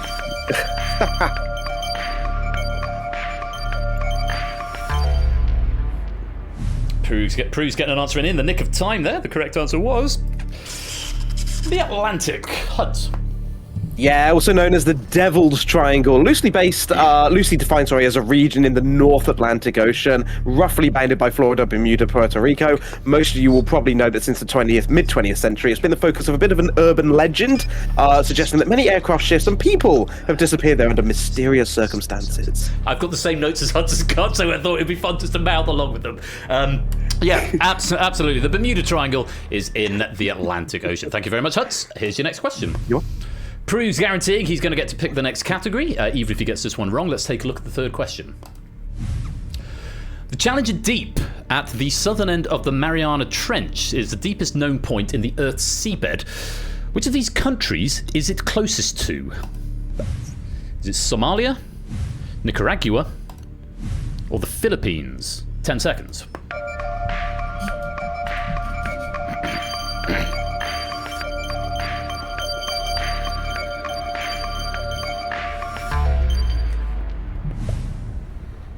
And that's time. Your correct answer. It's the Philippines, which is a bit of a meme in these parts. Huds, tell us a bit more. Yeah, specifically in the ocean territory of the Federated States of Micronesia. So yeah, it's down south. It's basically which, again, it's sort of another question of which ocean is the Marianas Trench in. You've got Somalia off the coast of Africa, Nicaragua off the coast of South America, and the Philippines, obviously, down towards northern Australasia. No problem for Prugset, 3 out of 3, and time to go back to the question board. No swap available, but here are your options. Crash and Bash by Royal Flush, Skill Issue by Huds601, Famous Collabs by Royal Flush, and 601 by Royal Flush. What are we going for?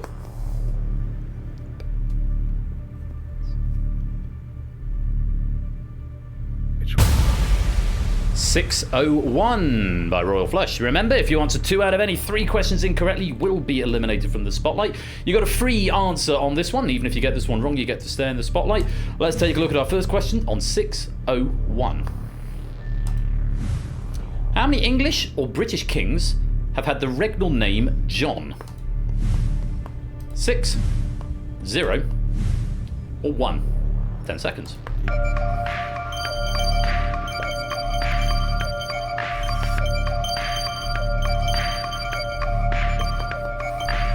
Thank you, Argig. I appreciate that. That's time. The correct answer? Just the one. Huds? Yeah, John, King of England, born 24th December 1166, died 19th October 1216, famously signed the Magna Carta in 1215, shortly before his death. This is one of the only pieces of, what's the word called? What's the bloody word called? The Americans have? Constitution. It's one of the only pieces of actual written constitution that we have in this country. Everything else is based on precedent. Well played. No problem for Huds there. Let's go to our next question. I mean, no, I've got the answers. What is the answer to this equation? 6 times 0 plus 1. Is it 6, 0, or 1? 10 seconds.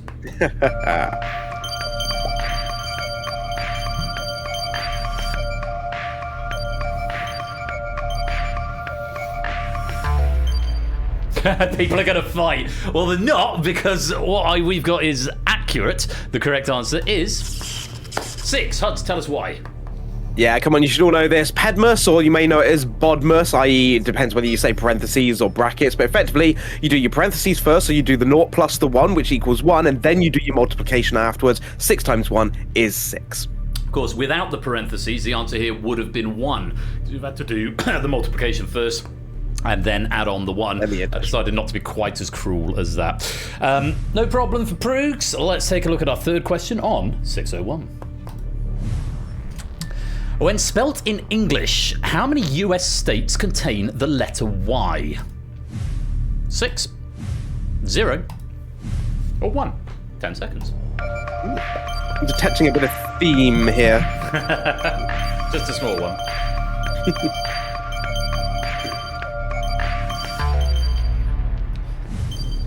Slightly easy question if you can count as far as just 2 of them. You know, if you know there's at least 2, there must be at least 6. The correct answer is, of course, 6. And Huds, they are.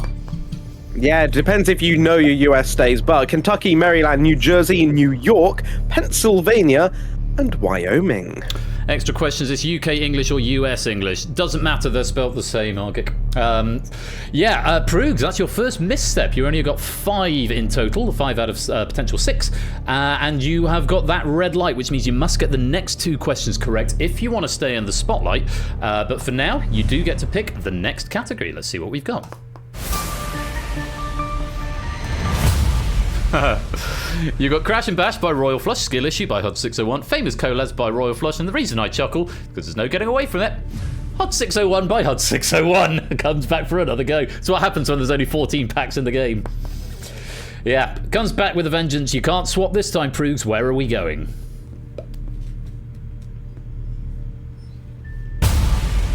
We have a Skill Issue by Huds. Huds, do you want to give us just a general overview about what we mean by Skill Issue in the context of this pack? Yeah, generally this is a speedrunner term, although it is used more generically these days. Skill issue is basically where you make a mistake or something goes wrong. So in regards to this, we're looking for things where maybe not the right decisions have been made, or generally things have turned out worse than they should have. Okay, so remember, Proogs, if you get any 2 out of 3 questions incorrect, that means you must get the first 2 correct. You will be eliminated from the spotlight. Let's take a look at our first question on skill issue. What nickname was bestowed upon the British ski jumper who finished dead last in the 1988 Olympic Games? Was it Eddie the Eagle, Eric the Emu, or Erwin the Emperor Penguin? 10 seconds.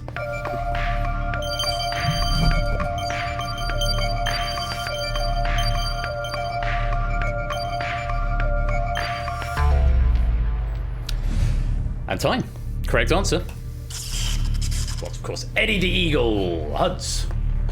Yeah, Michael Edwards, as his real name is known. He's the first Brit to qualify for the ski jump at the Olympics, was personally mentioned in the closing ceremony, and is responsible for the Eddie the Eagle rule being implemented, which would, of course, deny future keen amateurs the opportunity to compete at the Olympic Games. A film was made about his Olympic attributes, if you like, in 2016, and I can't remember who the lead was in that one. Taron Egerton? Taron Egerton. Yeah, Taron Egerton was the lead, and also Hugh Jackman was in it as well.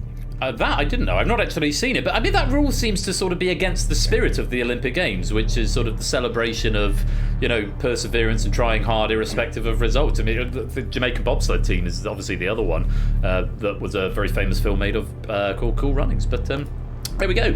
No drama for Proogs there. You're up to 6 correct, and you must still get this next question right though, Proogs, if you want to stay where you are. Let's take a look at it. What did Arthur Fry create from a low-tax substance that in turn had been accidentally invented by Spencer Silver in 1968? Was it Blue Tack, the Post-it note, or lick and stick envelopes? 10 seconds.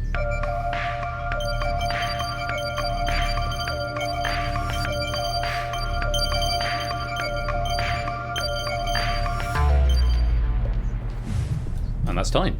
Correct answer. It was the Post-it note. Proog saves himself and he gets a free question next time because he's got it back up to 2 correct out of 3, or two correct out of 3. 2 out of 2 should be. Yeah, it's a Post-it note. Huds, can you tell us some more about that? Yeah, great example where doing the wrong thing can actually be useful in other ways. Silver had actually been trying to invent a super strong adhesive, but instead created a pressure-sensitive, weak adhesive. 3M, you may know from making lots of tacky products. The patent that they had actually expired in 1997, but Post-it is still a registered trademark. Non-branded products are actually called repositional notes or other similar variations. So yes, you can't call it a Post-it note if it doesn't come from the Post-it region of France. It's just a sparkling sticky paper otherwise. That got away from me. Yeah, it's a Post-it note. Thank you very much, Huds. And let's go to our next question on skill issue. Take a look at this. In 1998, Yahoo received an offer to purchase Google for what amount? $1 million, $100 million, or $10 million? 10 seconds.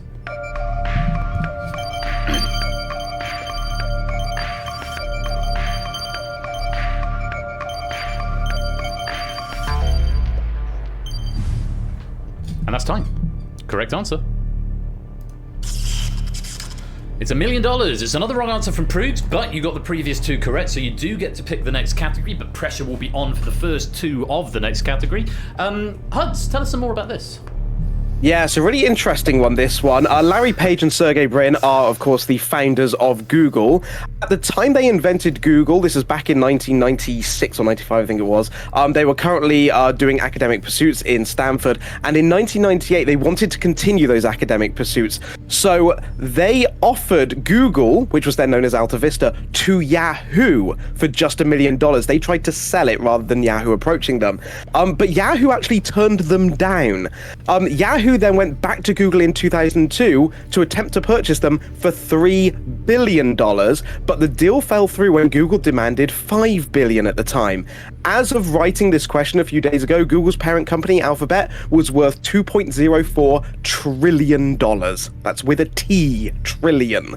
That's more than some countries, more than the GDP of many countries, in fact, which is an astonishing amount of money. Real skill issue on the part of Yahoo, who, of course, are very famous still for Yahoo Answers. And not much else these days. Let's go on. Proogs, good answer. You've got 7 questions correct, and you get to pick the next category. Let's go back to the board. Crash and Bash is still there by me. Famous Collabs is there by me. Huds601 is still there by Huds601, and he's also there. That's Huds601, who wrote the Huds601 question by Huds601. And a new category, if you would like to have a look at it, Proogs, is sandwiches, but not soggy ones, by Royal Flush. Would you like? Well, let Proogs pick a category, and then you can tell us a bit more about what that's all about for our friends who may not know. What are you going for, Proogs?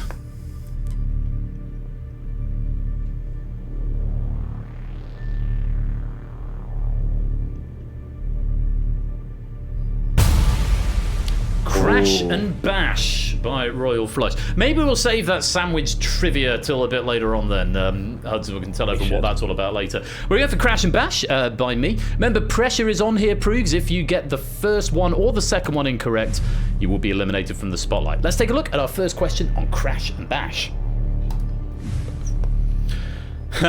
Which of these is the colloquial term for a common computer crash? Is it the blue screen of death, the red screen of terror, or the green screen of AI-generated backgrounds? 10 seconds. Yeah, couldn't have planned that any better, could we? Timely question, yes. Deeply, deeply meta question. This question meant to be accessible. It is slightly accessible, Lewis. The correct answer is, of course, the blue screen of death. Huds, what happened to my computer earlier on?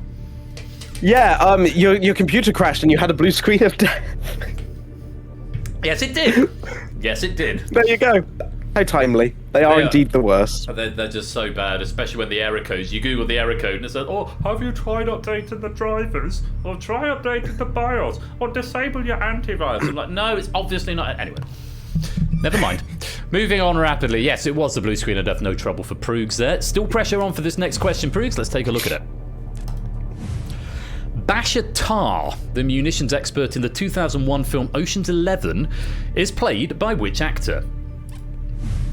Matt Damon, Bernie Mac, or Don Cheadle? 10 seconds.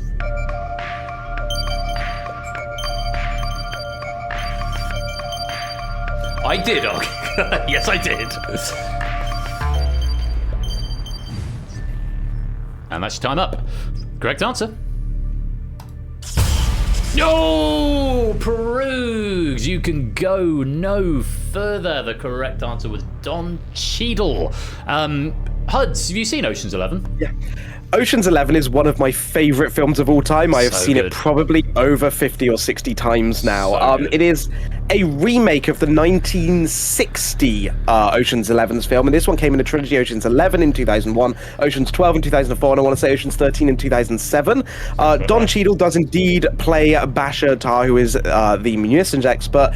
Has a lot of stick for his British/London/East London accent. It is particularly bad. Bernie Mac, if you're wondering, plays the late Bernie Mac, I should say, plays Frank Catton, a discredited croupier and con man, traditionally used as the dealer in the game when they're trying to infiltrate games like Blackjack. Matt Damon plays Linus Coldwell, son of another famous grifter. He's a pickpocket who ends up actually being one of the front men in the later films. Fantastic. Thank you very much for that, Huds. Great film, highly recommended. Not being paid to say that, I'm just a fan. Proust, great run. A great first player into the spotlight tonight. We got through, 4 categories, I think. But unfortunately, your journey ends here. You've got an 8 correct. We might see you back in the final if nobody can beat the 8. Incidentally, if someone matches the 8, the count back, the tiebreak will be the total number of questions correct. So the number that's showing in front of your avatar at the moment, that's the total number of questions you've gotten correct. That will be the tiebreaker if we have a tie. But for now, Proogs, we have to eject you from the spotlight. Not bad at all. Definitely not to be sneezed at there. So the pips have gone yellow to show what the target is for anyone else coming down into the spotlight. Keep your devices ready, because if it picks you, you'll need to press a big button to confirm that you are indeed still here and in the game. Let's put another player into the spotlight. Sonic Anim! Press the button to let us know you are here, and our game will continue. This is Sonic Anim. Welcome to the spotlight. You have joined midway through a category, which means you need to finish off this Crash and Bash category. There's only 1 question left, though, so you will definitely get to pick the next category. Let's finish it off now with our 3rd question on Crash and Bash.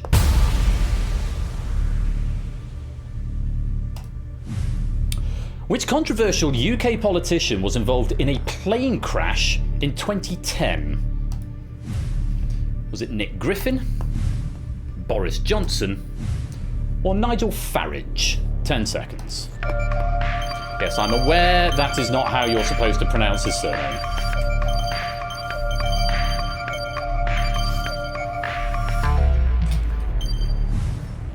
And that's time. Correct answer. Nigel Farage, or if you insist, Nigel Farage. Huds, if you can bear it, could you tell us a bit more about Nigel Farage? Oh, if I must. Yes, he is, of course, the current leader of the Reform Party, but at the time was the UKIP leader.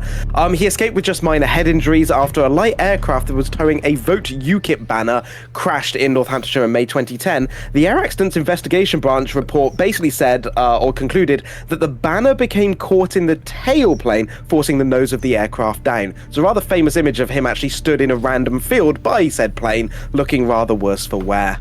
Indeed so. And just to qualify, whilst I profoundly disagree with Nigel Farage and his politics, I would never wish a plane crash upon anyone, and that is not something anyone deserves, despite whatever politics they hold. Just to qualify that point, just in case anyone thought that this was a celebration of crashing, it just fitted with the category quite nicely. Sonic Anim, that was a correct answer. You're off the mark. Very well played. And it's time to pick a new category. We've got the 3 that haven't been picked yet. Famous collabs by me. Huds601 by Huds601. Sandwiches but not soggy ones by me. You have got a swap available. If you don't like any of them, you can swap the category once and only once. We'll get rid of it and bring a different one in. Your 4th category to choose from is Speedrunning by Royal Flush. What are we going for?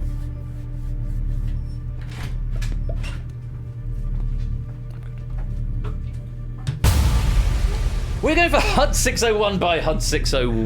Okie dokie. Swap is still available. Reminder, Sonic Anim, if you get any 2 out of 3 incorrect, you will be ejected from the spotlight. Let's take a look at our first question on Huds601 by Huds601. Huds began streaming in July 2020. Up to and including today, how many streams has he broadcast from his channel? Is it 601? 698 or 744? 10 seconds.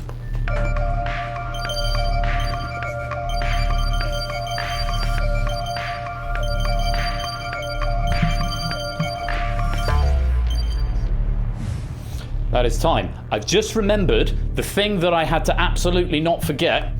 I have forgotten to do. So there is that a thing I was supposed to remind you after the last game. Yes, it was.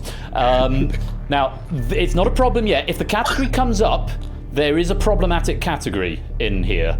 And it won't be revealed until the final. I will let you know if and when that category appears. Because the data has already been ingested into the game, I cannot now make edits. But there is one question that if it comes up, I'll let you know. But I just wanted to make that known. The correct answer... 744. As many as that, Huds? As many as that. Thank you, Hibby, for the DM reminding me not to forget to update the thing. Appreciate that. Indeed, it is 744. Our very first stream was 30th of July 2020. Technically, there was one in June 2020. We don't talk about that one. That was more of a test stream. Fun fact about the 601st stream, however, it was one of the only streams Mrs. Huds has ever made a proper guest appearance on. She actually was the main leader of that stream. She did it all. It was August 10th, 2024. And yes, we don't talk about Stream 0 from June 2020. Yes, lovely stuff. Thank you very much, Huds601, for that information on Huds601 by Huds601. Sonic, that is a wrong answer. Pressure is on for the next 2 questions. You must give me correct answers if you want to stay in the spotlight. Let's take a look at the next question on Huds601 by Huds601. Which of these games has Huds never streamed on his channel? Is it Tomb Raider, Streets of Rage 2, or Sonic Origins? 10 seconds. Fortnite, or D Fortnite.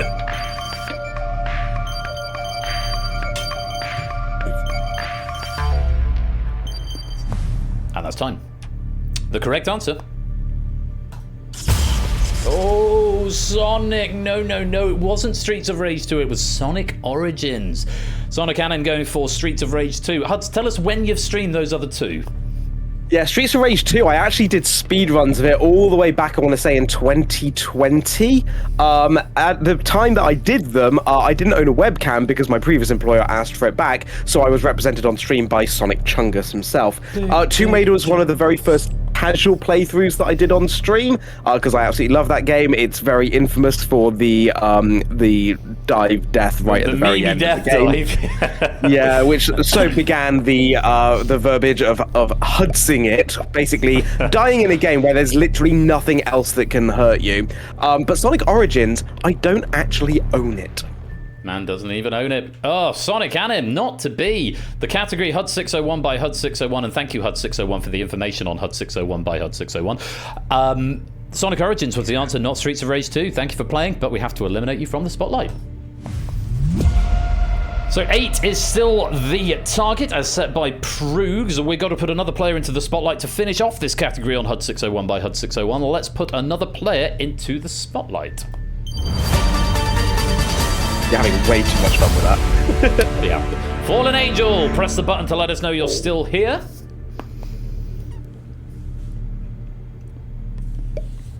Uh-oh.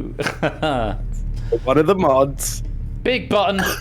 There we go. Welcome on in, Fallen Angel. This is Fallen Angel coming in to one of the moderator team over in Club 601. Here to clear out the category Huds601 by Huds601. As a moderator of Club 601, which is owned by Huds601, who wrote Huds601 by Huds601, we hope Fallen Angel might know the answer to this question. You just got one, and then you get to pick the next category, Fallen Angel. Let's go back to the question board and take a look.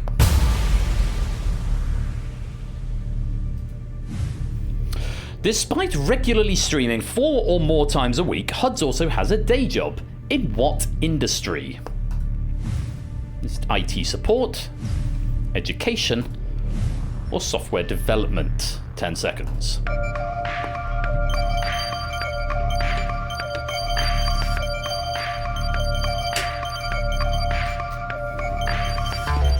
Citation needed. The citation is going to give us the notes in just a minute.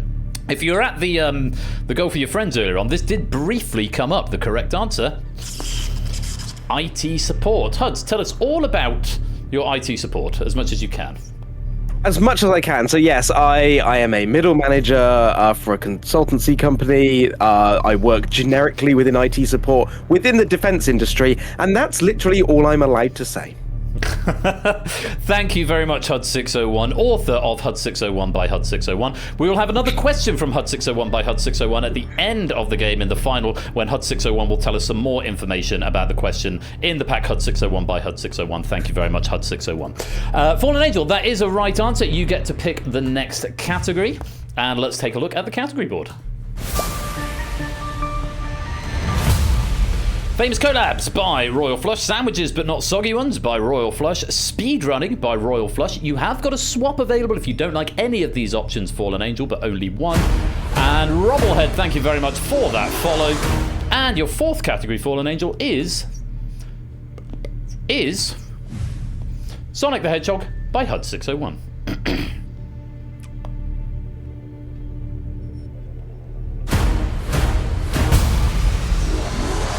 Shido Harry, thank you very much for that follow. Welcome on into the fam. Good job no one is doing shots each time he says Huds601. That'd be a terrible game. You'd wake up in casualty. Fallen Angel, remember any 2 out of 3 incorrect, you will be eliminated from the spotlight. Let's take a look at our first question on Sonic the Hedgehog.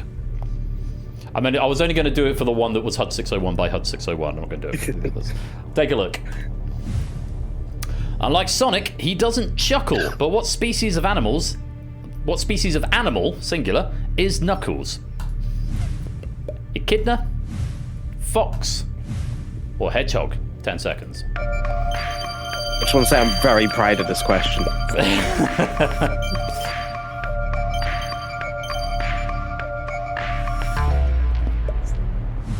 And that's time. Correct answer.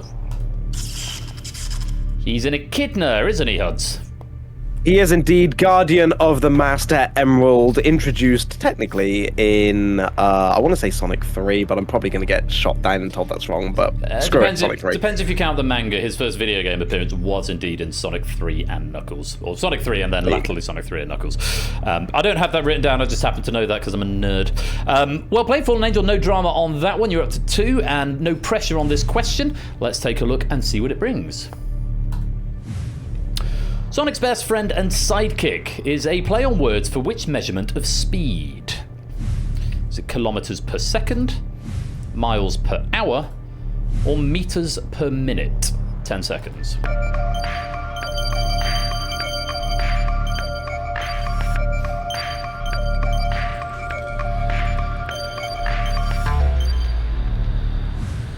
Time. This must have appeared on stream at least 2 or 3 times, and it's one of those things, once you know, you will never unknow. The correct answer is miles per hour. Really, Huds? Why is that?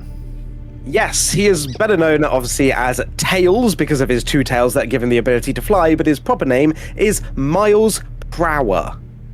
As in miles per hour. Per hour. Because, of course, it's Sonic, and Sonic goes fast. So you need a speedy name for the sidekick. Miles per hour. Not as fast as Sonic. Yeah, it was very late in the day, considering I was weaned on Sonic the Hedgehog. Very late in the day when I learned that, but I think you learned it even later than me. More than likely, yes. Yeah. I'm fairly sure that's come up in a previous collab stream, but yeah, miles per hour is the answer. Very well played, Fallen Angel. You're going to get to pick the next category, and let's take a look at the third question on Sonic the Hedgehog. A new racing game is set to be released later in 2025. What is the subtitle? Is it crossplay? Graphics? Wake up, graphics. Graphics. Graphics. My graphics are just having a little think. Come on, graphics. Not at all. Graphics. Come on, graphics. Don't do this. You know you don't want to do this.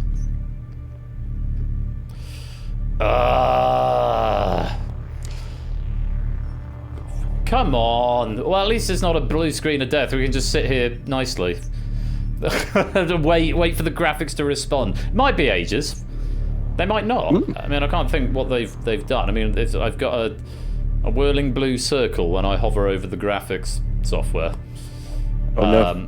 Oh no! Oh no is right. They're just having a little think. It's fine, you know. It might kick in a minute. It might be ages. Yeah. Oh, Huds, yeah, you're in IT support. Can you chip in? What could be going on here? A multitude of things. Have you tried turning it off and on again? Yeah, if I do that, I'm gonna lose the game. Weirdly, I can still click the button in my operator. I could try downloading more RAM. Yeah, that might work. I worry about clicking that button because if I do that, am I going to get anything back? I probably won't get anything back. Have I tried turning it off and on again? Oh, this is. So is this game got a recovery mode? I don't know. I don't think so. No, because it's RNG as to which categories come up. Oh, that's so frustrating. That's the first time a built game has done this. Well, it's been fun. We draw it to a conclusion at that point, which is not the ending I wanted and not the stream. But it seems every other year there's tech issues when we do, because it was a couple of years ago. Glorious. We did that one. It's not a proper collab without tech issues, mate. Don't worry. No, quite. I'm deeply sorry. I'm very distressed about that, but I'll hold it together, and all will be well. Well, perfectly fine. I'll read the question out. Since I started reading it, and the options. A new Sonic racing game is set to be released later in 2025. What is the subtitle? Is it cross-play, cross-teams, or cross-worlds? Yeah, pen and paper time. Yep. You keep track of your own score. Did you say the other day you actually had a game that used to do that? Yeah, Cryptex back in the day. How was Answers on a postcard. Yeah, that's going way back. Oh, well, look, it's not the end of stream that I was envisioning. I'm not gonna lie. So the operator's still working, which is nice. But sometimes tech is just gonna balk out. It does sometimes. It's just the way it is. Spotlight not responding. I gotta click the button. Yeah, I thought that was what was going to happen. Now I haven't got access to. Let me just try the stream deck. Oh god, now it's gone. Now it's gone the highlighty white color. Come on, do something. Yes, Mind you poking it. Yeah, Spotlight is not responding. What? It's Check still Task playing Manager, the see loop. if something's. It's still playing the audio loop. So that's coming to an end and it's kicking in again. Oh, yeah. So the loop is still working. So it's obviously. How fast can you get there to fix it? About 3 hours. So I'll leave now. 3-hour drive. I'll see you about 2 a.m. So I could have reloaded the game. How many packs did we get through? Because I still didn't debug that anywhere. I could probably find out. Go through the. 1, 2, 3. I want to say 5. I think it's more than that. We did streams. We did skill issues. We did me. We did 601. And we did Crash and Bash. This was pack 6. This was pack 6. So we got halfway through. Well, we can take small victories from that. We're halfway through the game before the graphics just... This is so weird, because I used to have crashes all the time. And then it seemed to fix itself when I sort of did some maintenance on some software, like capping the frame rate and stuff. And it's been really, really smooth for weeks and weeks and weeks and weeks. And then tonight, we get the bug in Crossfire, where the answer was always A. We got Moneybox dying and then having to be restarted, and Spotlight dying, the graphics dying. It's 3 different bugs tonight. So one was a logic bug, and then one was a blue screen of death, and then this is a graphics bug. So, yeah, I'm not quite sure what to say, but that I think it's perfect, mate. It's perfect. Okay, options are, we call it there and say everyone's had a good night, well done, let's go home, and don't forget to say thank you for having me on the way out. Or you can give me 5 minutes, I will kill the Spotlight software, I will rebuild the Spotlight package, and I will cap it at 5 packs. And take out the ones we've done. Yeah, they'll already be flagged as used. So we Yeah, can let's have do it. 4 more. Well, it might be 4 because this will have been marked as used once it started. So we'll have a mini game of 4 packs at the end. It does mean that Prugs is going to lose position, and Fallen Angel will lose her appearance in the Spotlight. But it's a nice way of ending it off, I guess. It's the only thing I can think of at this point. Does anyone want to do a little mini dev stream while you see me rebuild the software? No? Go on, chat. I think we want this. This would be fun. Well, I've written the question specifically for this stream, so what I'm going to do, because it does seem that it's not responding. Bye-bye. that's gone away. What we're going to do is I will rebuild Spotlight, and I don't actually know if it's going to capture window. I'd have to change what we're capturing. Let's just see if I can do that real quick. I feel like while you're doing the dev work, the Benny Hill theme would be ideal. Go on then. Look for Benny Hill theme 10 hours. There we go. Perfect. Now this is more your sort of level of chaos, isn't it? It really is. If this prevents you from concentrating, then by all means turn it off. Yeah, no, it might do a little bit actually. What's the other one? Here's a good one. It keeps getting lower. Has this been removed? Oh, it's been removed. That's a shame. Can I do the thing in? No. I was looking for the Curb Your Enthusiasm theme, but it keeps getting lower. We'll just do the regular one. No, not that. That's an advert because ad blockers are apparently no longer a thing. Right. Okay. Spotlight is just. I'm just loading up the software that will allow me to tweak the build. Remind me, I need to tweak it back. Oh, what this does mean is I can actually edit that question. Yes, you can. I can do that now. There you go, Hippie. Your reminder worked after all. It did work. It's not been. So okay. So let's take some scant consolation from this. Let's go. Oh, actually, now I'm going to need to back up the data, otherwise it's going to overwrite it all, which would be just what I need right now. So build Spotlight data trivia copy. Let's go to desktop and paste. And let's find that one. It's that one is the one that needs tweaking. There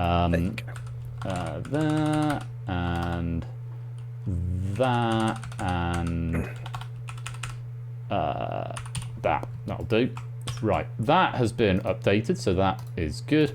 Have you loaded yet, Spotlight? All right, there it is. Okay, so this is Spotlight. This is Unity. And all we've got to do. How many packs are we going to play? 4? Yeah, 4 packs. In fact, no. Tell you what, we'll do 5, and I will flag the other one as unused. And that's the end of the dev stream. Thank you very much, everybody. So now I've just got to go Control B to build it. Amazing. Oh yeah, let's put this on now that the adverts are finished.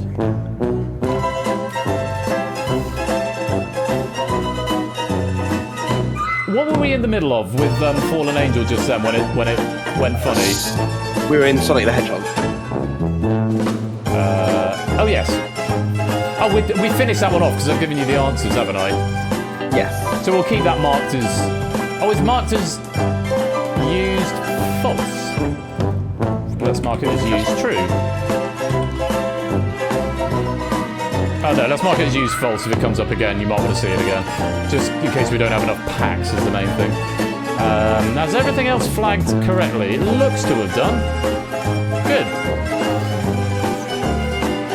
Right. Thank you for that, Arg. Beautiful.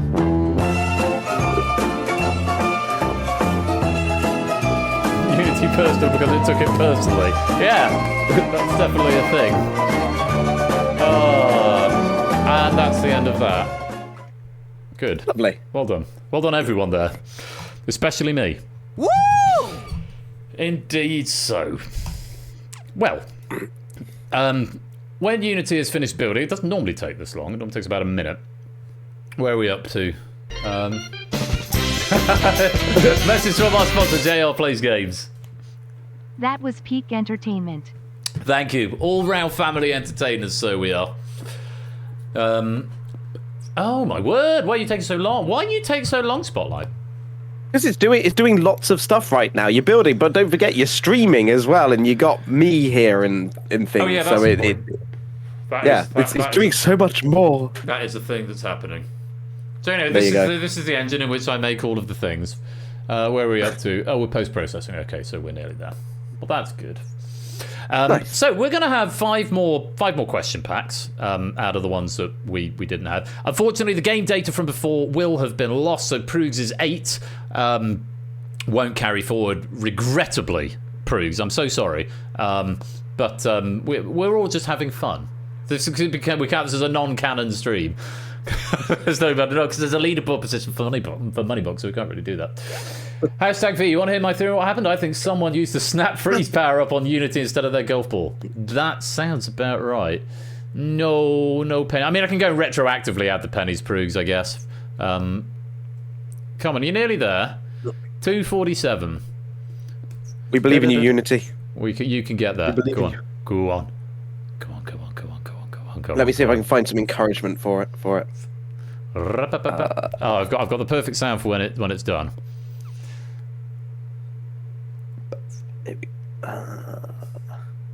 No Clone Fighter, because that pack may come up again, and then it becomes a memory test. But apart from that one, and we've also got the question for the violence, so keep it to yourself for now, because it might come up again.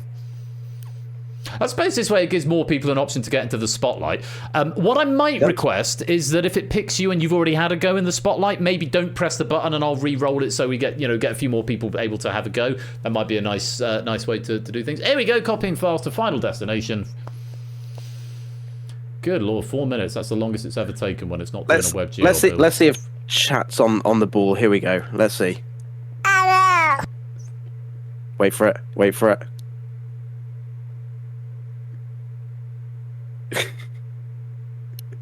Oh, the Akoma is. Akoma's on the ball. Yeah, that was a different one. Ow, chat. I'm just checking you all awake, don't worry. Those who know. Yeah, I do not. Are you going to explain that one? Do you not? Oh, it's a very cute cat who can't meow, but instead says "ow ow" every time it meows. Oh, maybe I have. It's become a bit of a calling card for people, certainly in my streams and in other streams, like within the community, for like when they turn up places, just go "ow ow" to say hi to them. That's wholesome. That's very wholesome. Yeah. Ow ow. My soundboard appears to have. Oh no, has it come back to life? Yes, it has. Oh, he has a sideboard. I'm just getting ready to press this button when the bloody thing finishes. Come on. Copying files to Final Destination.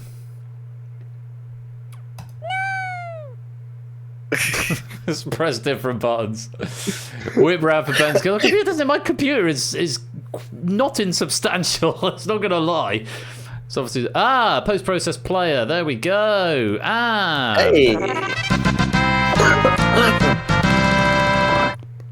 Duh. Good.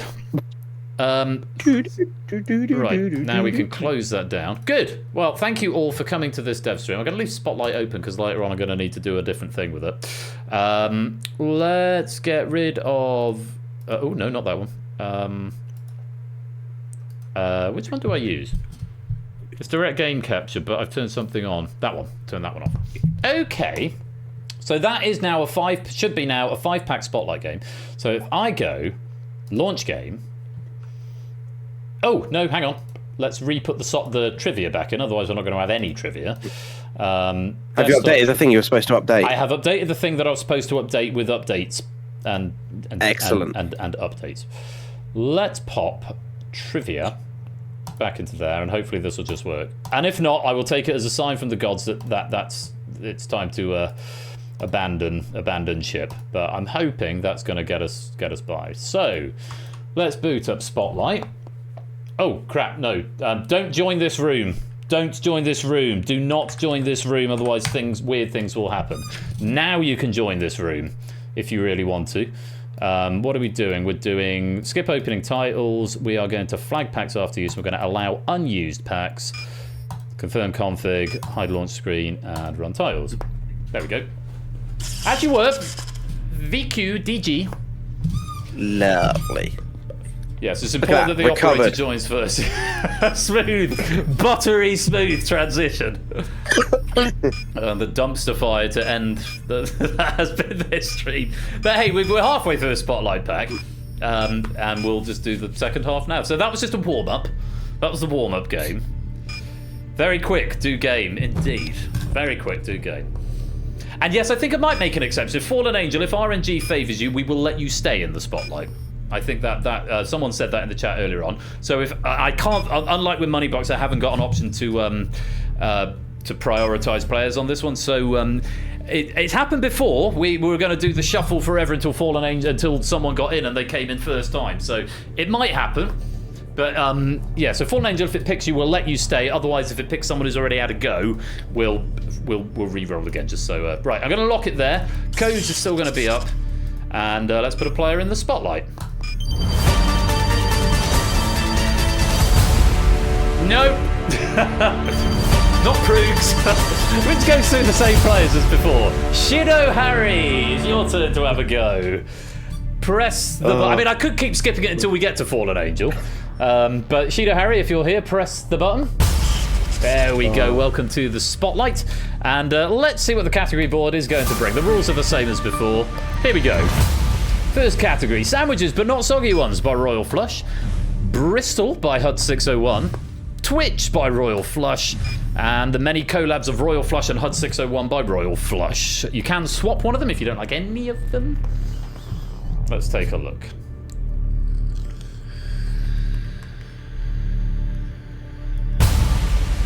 Ooh. Sandwiches, but not soggy ones. Huds, tell us all about this. All about Yeah, the meme, unfortunately, at any rate. Yeah, a trend started a few years back when one RPG hidden wizard, one of my moderators and frequent collaborators, decided that the best thing to do to a sandwich would be to hold it under running water. You know, just to make sure you're getting your hydration in. It started a bit of a long meme that several of us then ended up trying highly hydrated sandwiches. One of the most disgusting things I've ever done on stream. Did you bring it back up? Was it regurgitated? Very nearly, but I feel like that was because of the overabundance of Marmite in said hydrated sandwich. Maybe. Well, there are no soggy sandwiches in this one, but there are other sandwiches. So, Shido Harry, you are in the spotlight. Any 2 out of 3 incorrect, you will be eliminated from the spotlight. Let's take a look at our first question and hope that the graphics stays alive. John Montague, the alleged inventor of the sandwich, held what title? Is he Lord, Baron, or Earl? 10 seconds.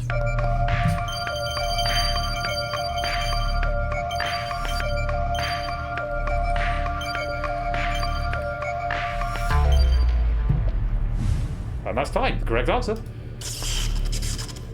He was Earl. He was an Earl, wasn't he, Huds?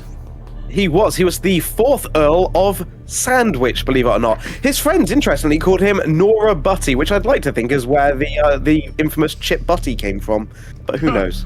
That's a joke. They didn't really call him Nora Butty. That was I hope it was understood that was a joke on the play on the name Nora Batty, but You're assuming that I am cultured, sir. Huds thought that my little joke was true. What a shame. I did. No, You need to learn to use italics, sir. Nora Butty, 4th Earl of Sandwich. Well played, no drama for Shido Harry there. Let's move on to the next question.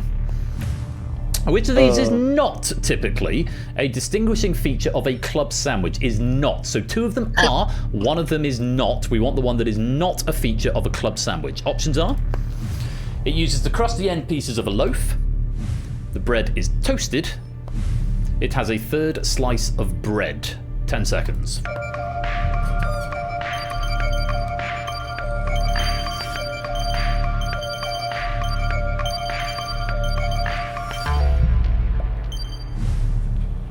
And that's time. Correct answer. It uses the crusty end pieces of a loaf. That was the fake information in there. Can you tell us some more about a club sandwich, Huds? I can indeed. Club sandwich, effectively a glorified BLT, just with some additional poultry and mayo, held together traditionally with cocktail sticks because it do be rather large with its 3 slices. Yes, 3 slices of bread and typically toasted for a traditional club sandwich. No drama for Shido Harry there. That's 2 out of 2. You're going to get to pick the next category. Let's take a look at the 3rd question first. The English town of Sandwich is found in which of the home counties? Is it Berkshire, Kent, or Surrey? 10 seconds.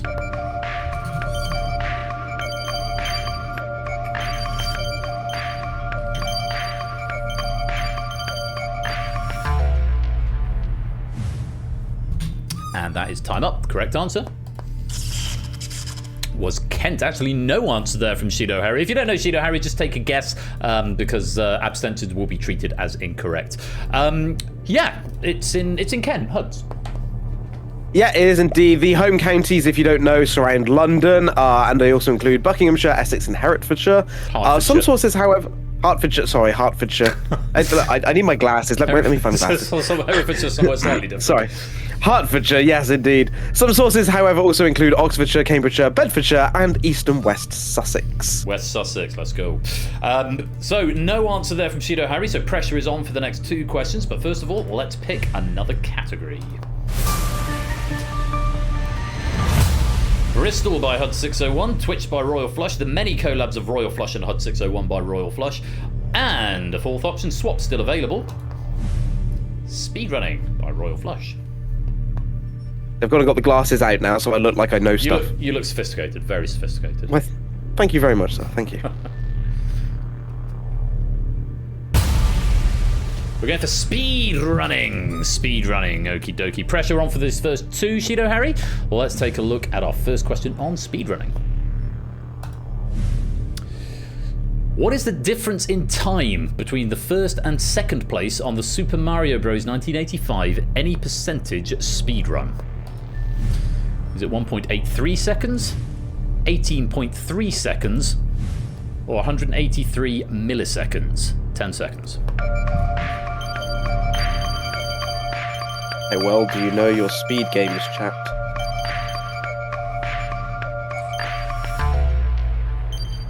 And that's time.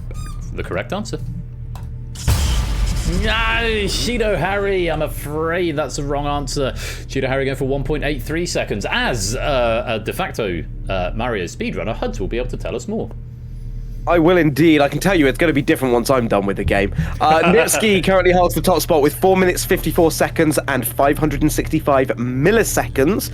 Second place is Average 11 with 4 minutes, 54 seconds, 748 milliseconds. It is that close, and it's due to a thing that we call frame rules. It's the subject of many, many video essays on YouTube. You'll know if you're watching a video on Super Mario Bros. And frame rules, because they will say at some point, imagine a bus.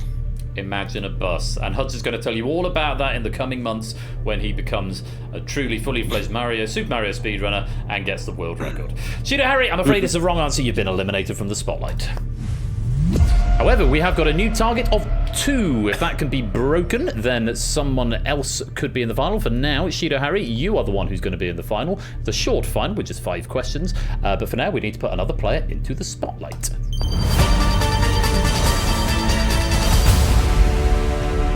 Life Devil, you are in the spotlight. Press the button to let us know you're still here. And welcome to the game. Your first job is to pick a new category.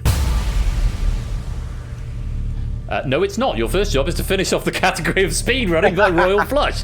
Let's take a look at the 3rd question in this category.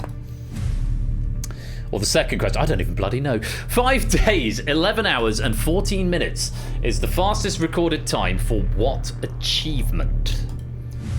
Is it driving from Cape Town to London, running from Perth to Sydney, or cycling from John O'Groats to Land's End and back? 10 seconds.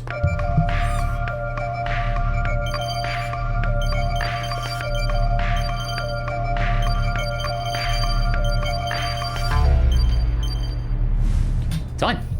Your correct answer. Cycling from John O'Groats to Land's End and back. Well done, Life Devil, getting that right. There's some fascinating stories behind these that Huds is going to tell us all about. There are indeed. I love this question because it wants you to, you kind of want to go down the route of the running because of speed running, but it's just about speed in general. So yeah, cycling from John O'Groats to Land's End and back, a total of 2,700 kilometers, set by Sarah Ruggins last month. Amazingly, she's actually from my neck of the woods, or near me in Gloucestershire. Was diagnosed with a rare neurological condition, which meant she's lost her ability to walk. She was one of the first women to break a men's endurance record. Phenomenal achievement. Absolutely. In terms of driving from Cape Cape Town to London. The 10,000-mile journey was achieved by two British adventurers in February 2013 in, believe it or not, their Fiat Panda. Took them 10 days, 13 hours and 28 minutes. And finally, running from Perth to Sydney is another one that happened just last month. William Gudge ran the width of Australia, 2,361 miles, in just 35 days. Yes, those of you who aren't up in your Australian geography, Perth is on the west coast, Sydney is on the east coast. It's a long way. It's a big-ass island. Well done if you got that one right, particularly Life Devil. I think there's another question in this category. Yes, according to my Q bar there is. Let's take a look at it. On the 27th of September 2023, Okyutaki became the first speedrunner to achieve what accomplishment? Was it hold all Super Mario 64 world records, 10,000 world records, or to complete all mainline Final Fantasy games without sleep? 10 seconds.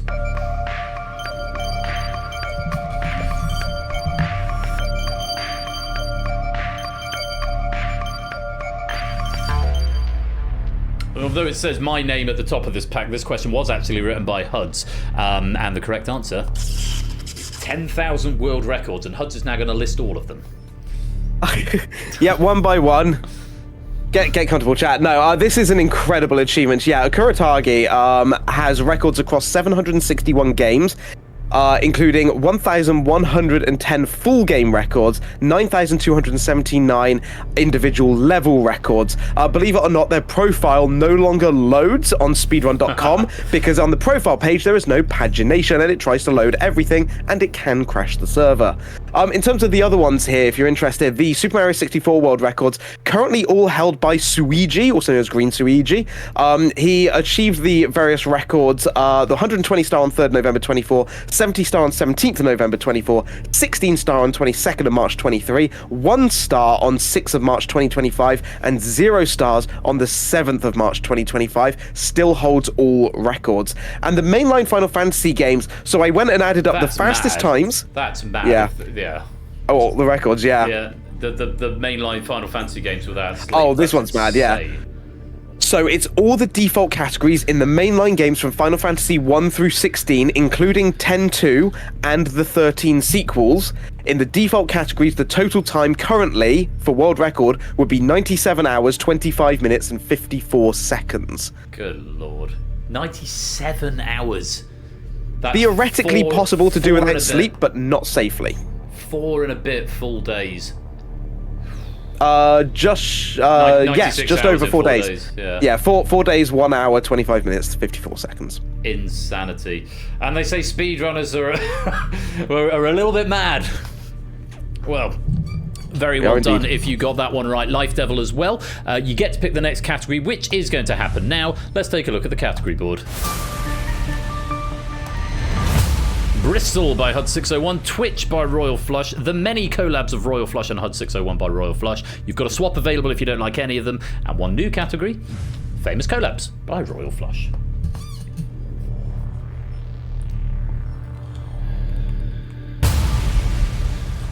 We're going for Twitch by me. Remember, if you get any 2 out of 3 incorrect, you will be eliminated from the spotlight. Let's take a look at our first question. Which of these Twitch emotes is the most popular? LOL, less than 3, or Kappa? 10 seconds.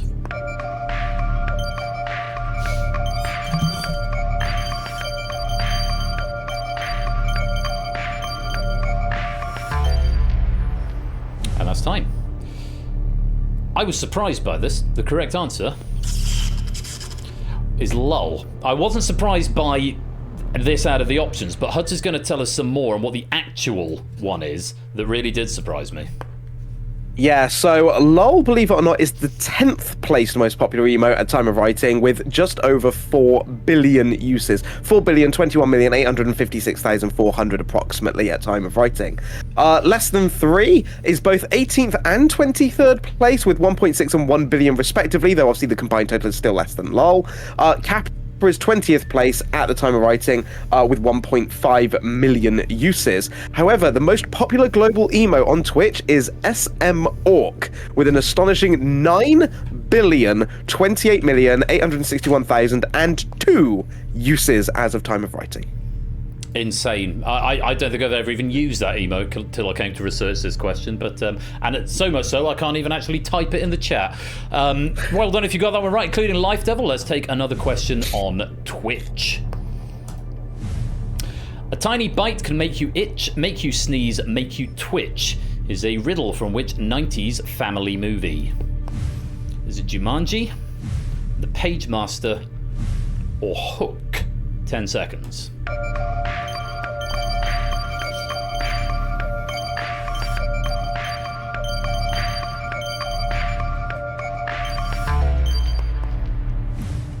And that's time. Correct answer is Jumanji. Jumanji, indeed. Just before the giant mosquitoes appear, cited by a very young Kirsten Dunst in what many consider to be her breakout role. It says here, and I quote, 1995's Jumanji is one of the greatest movies ever made, and I will be taking no further comments at this time. Correct. Thank you. Moving on. Yes, the Pagemaster from 1994. Hook, 1991, also starred Robin Williams. Yeah, the Jumanji is such a staple of my childhood. It's such a good film. If you've not seen it, worth checking out. Well, let's go on. Another question on Twitch. No problems for Life Devil there. Let's take a look at our third Twitch question. A twitcher is someone whose hobby involves the observation of what? Is it deer, badgers, or birds? 10 seconds.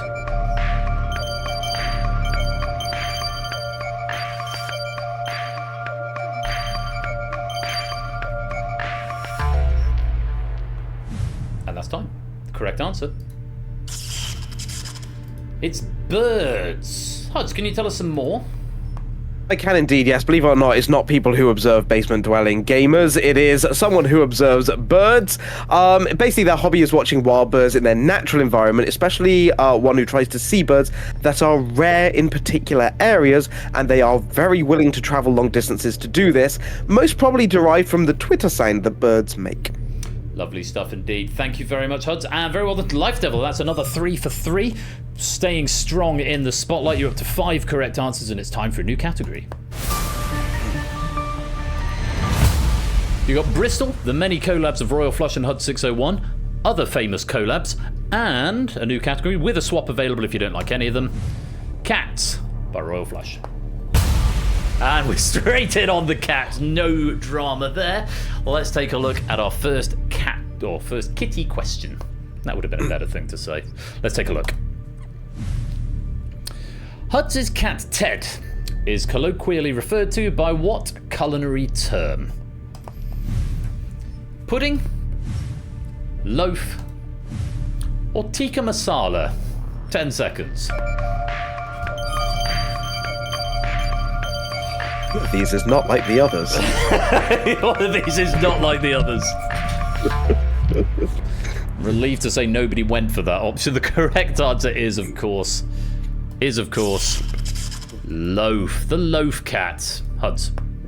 Indeed, all hail the loaf. Yes, cats traditionally, they like to sit down in a particular way, makes them look a little bit like a loaf of bread, and thus we have the wonderful loaf cam on my streams. Lovely stuff. Thank you very much, Huds. Another kitty question. Let's take a look.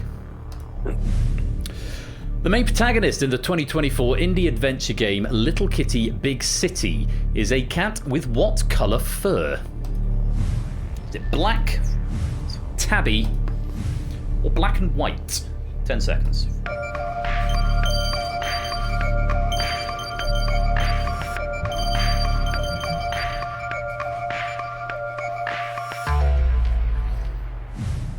And that's time. Correct answer. It's black. This is a really interesting one because I wrote this question and thought it was a different answer before I went to check. Huds. Yeah, it is indeed black. I played through this game when it first launched. Incredible game, would highly recommend you get it. Actually announced today that it's going to be getting a free content update very, very soon. But yes, you did indeed Mandela effect yourself on this one, thinking it was black and white, but it is black. Interesting speedrun fact for you. I was going to learn to speedrun this game till it got broken so widely open. The current world record for any percent is 25 seconds.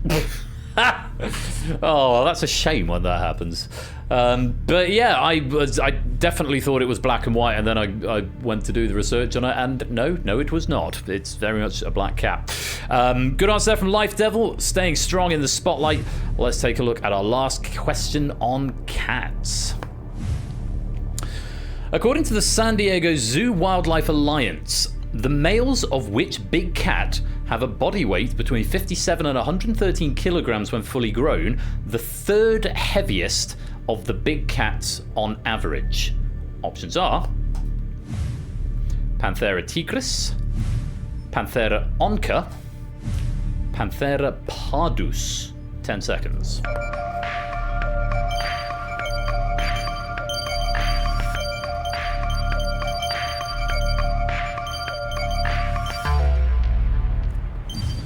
And that's time. The correct answer. First misstep for Life Devil, Panthera onca. Huds, what are these Latin terms?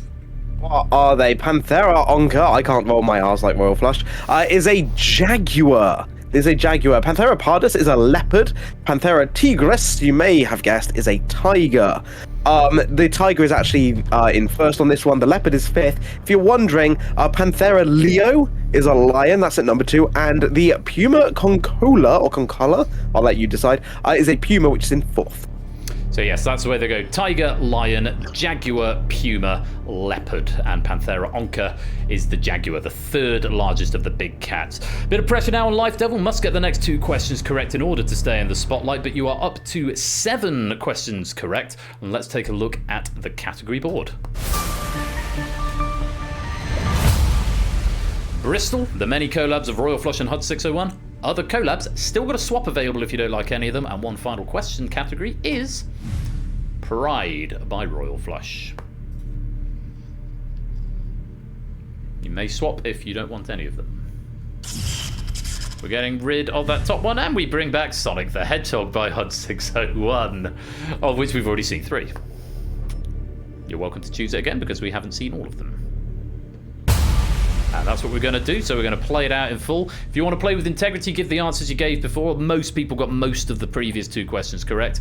Let's rerun the fun. Here's your first question. Like Sonic, he doesn't chuckle, but what species of animal is Knuckles? Fox, hedgehog, echidna. 10 seconds.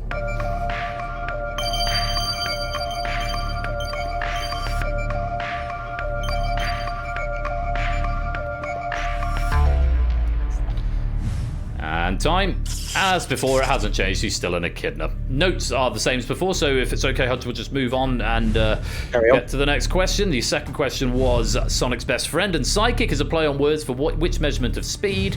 Miles per hour, meters per minute, kilometers per second. 10 seconds. And it's like the 5th time this has appeared on the stream. 4th and 5th now. Twice in one stream. Remembering the answer was at miles per hour, and now we get to where we got to when we crashed out. Hopefully it won't do it again, and then if it does, I'm going to wonder if it's a problem with the data. Let's take a look. A new Sonic racing game is set to be released later into 2025. What is the subtitle? Is it crossplay, cross teams, or cross worlds? 10 seconds.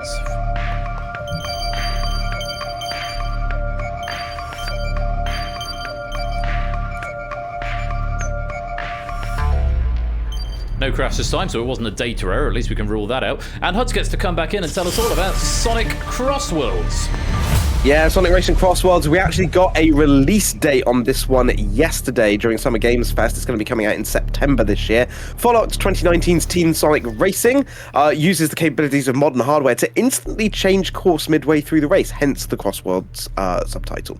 Thank you very much, Huds. And we have seen that Life Devil has turned around in the chair because that is the end, or the final question of the maximum pack limit, which is 5. You will be eliminated as a matter of default with a score of 10. Thank you for being in the spotlight.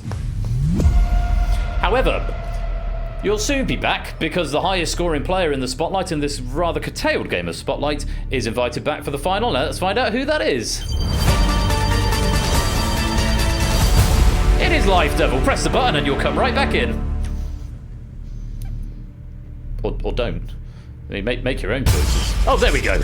Welcome back, Live Devil. So, one more question on each of those 5 categories that we have seen, and then I might, for funsies at the end, because we can't reuse the packs that have gone, I might give Huds the opportunity to read questions and award pennies to the players who answer fastest from the questions that were in the final of the packs that we're now not going to be able to see, of which I think there's 5. So that'll be just a little bonus game at the end. But for now, Live Devil, you're chasing 5. Let's see how far you can go. It says the Game Night community, but it's all me and Huds. Let's take a look at our first one. Just sandwiches, but not soggy ones, by Royal Flush. Excluding offers and lunch meal deals. Which of these co-op sandwiches is the most expensive when bought in store? Options are prawn mayonnaise, tuna mayonnaise, or egg and bacon. 10 seconds.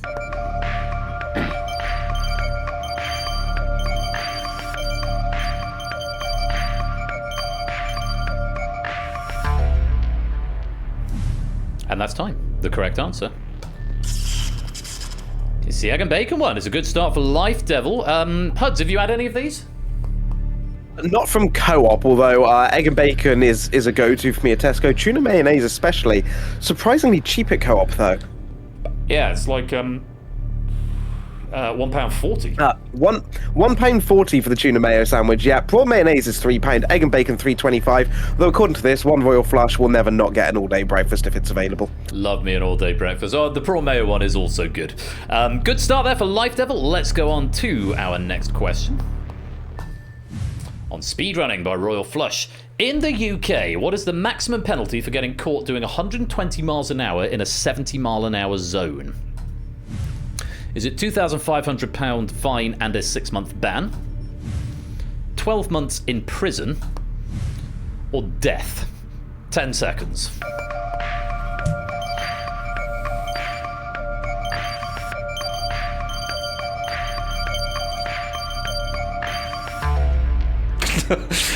That's a bloody hell. Yeah, the correct answer is £2,500 fine and a 6-month ban. Huds. Yeah, £2,500 maximum if it occurs on the motorway. It's only £1,000 for regular roads, however. 150% of the weekly income is also cited in the law, capped at £2,500, and up to 6 points on your license, which in turn could lead to a ban. The 12 months in prison custodial sentence is reserved for causing injury or death due to careless or dangerous driving. And on death, while some might argue that lane hoggers, tailgaters, and BMW drivers deserve the death penalty, Royal Flush's words, not mine. This is currently not on the statute books in the UK. Yes, we do not have the death penalty in the UK. Although you might try and have it. I was just saying, when I took a friend of mine to do the park run this morning, we were driving home, and I did remark how it's like the sort of rage and anger that you get while driving is a unique sort of anger that doesn't seem to crop up in any other form of everyday life. And just as that moment happened, someone came off a junction without indicating, and I lost an opposite. I said, "Please don't bother to indicate," in a completely out of character way for me. And I said, "Yeah," I thus validating my point. I think road rage is a very, very strange thing, but it does seem to be a real phenomenon. Right, there we go. That was a speedy question for you. Let's take a look at our third final question. On Twitch. Twitch Interactive's original name was inspired by which of its founders? Kyle Vogt, or Vought, possibly, Justin Can, or Emmett Shear? 10 seconds.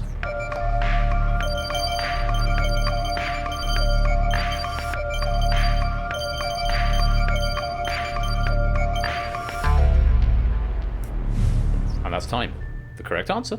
It's Justin Can. Why is that, Huds?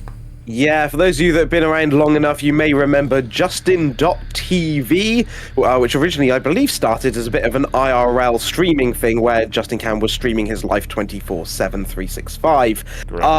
Twitch actually began as a gaming offshoot of Justin.tv in June 2011, and then the parent company rebranded as Twitch Interactive in February 2014 before being bought by Amazon.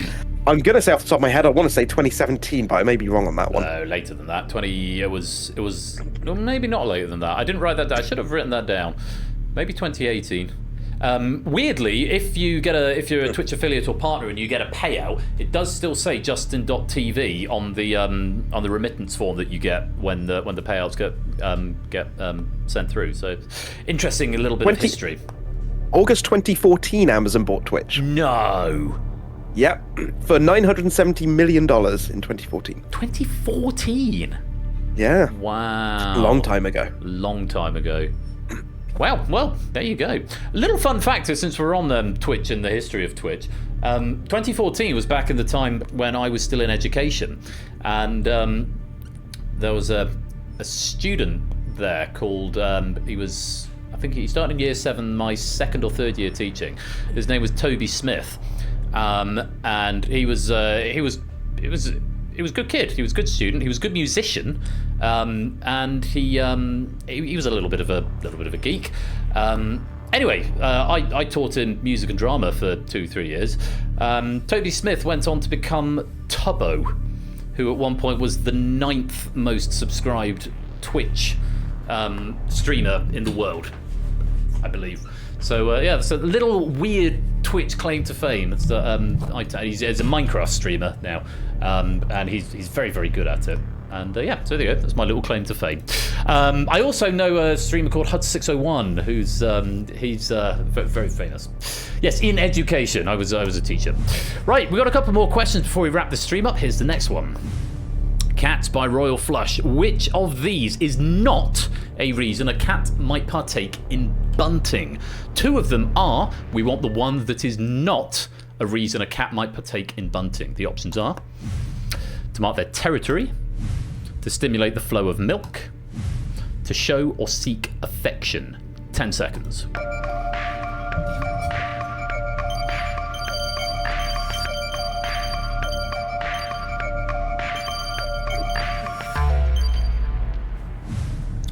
And the correct answer. First misfire by Life Devil or Game. They went for to mark their territory. No, they would do bunting to mark their territory. I'm just going to tell us what bunting actually is.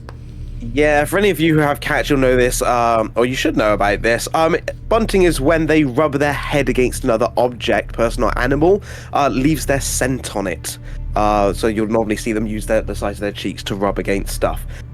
They do it to show or seek affection, reinforces the bond that they have, and it's a sign of trust. So if you ever have a cat that does it up against your legs, usually it's a sign of trust. They also do it to mark their territory, and it can be used to establish dominance or to claim territory, especially in multi-cat households. But they do not do it to stimulate the flow of milk. Instead, they do kneading with a K, like you do with bread. So yeah, the little march they do on bed or on the lap of a human they trust. It is predominantly a remnant from kittenhood. They need to do it in order to stimulate milk. I'm gonna cough. Yeah, they would need. Yeah, they do it on the mother's belly at feeding time. They'd do this little march thing in order to stimulate the milk from their mother's belly at feeding time. So they wouldn't use bunting for that. They'd use kneading. So if a cat's ever done little marches on you, it might be that they're trying to get you to lactate. Hey, sorry yes. about that. That's all right, mate, don't worry. Where it's going. So well done if you did get that. Life Devil not. So we're shooting for 4 out of 5 in the final. Here is the final question of the game. Take a look. It's on Sonic the Hedgehog. What name is given to Sega's mobile division, the developers of Sonic Dream Team? Is it Mid-Sound, Hard Light, or Soft Feel? 10 seconds.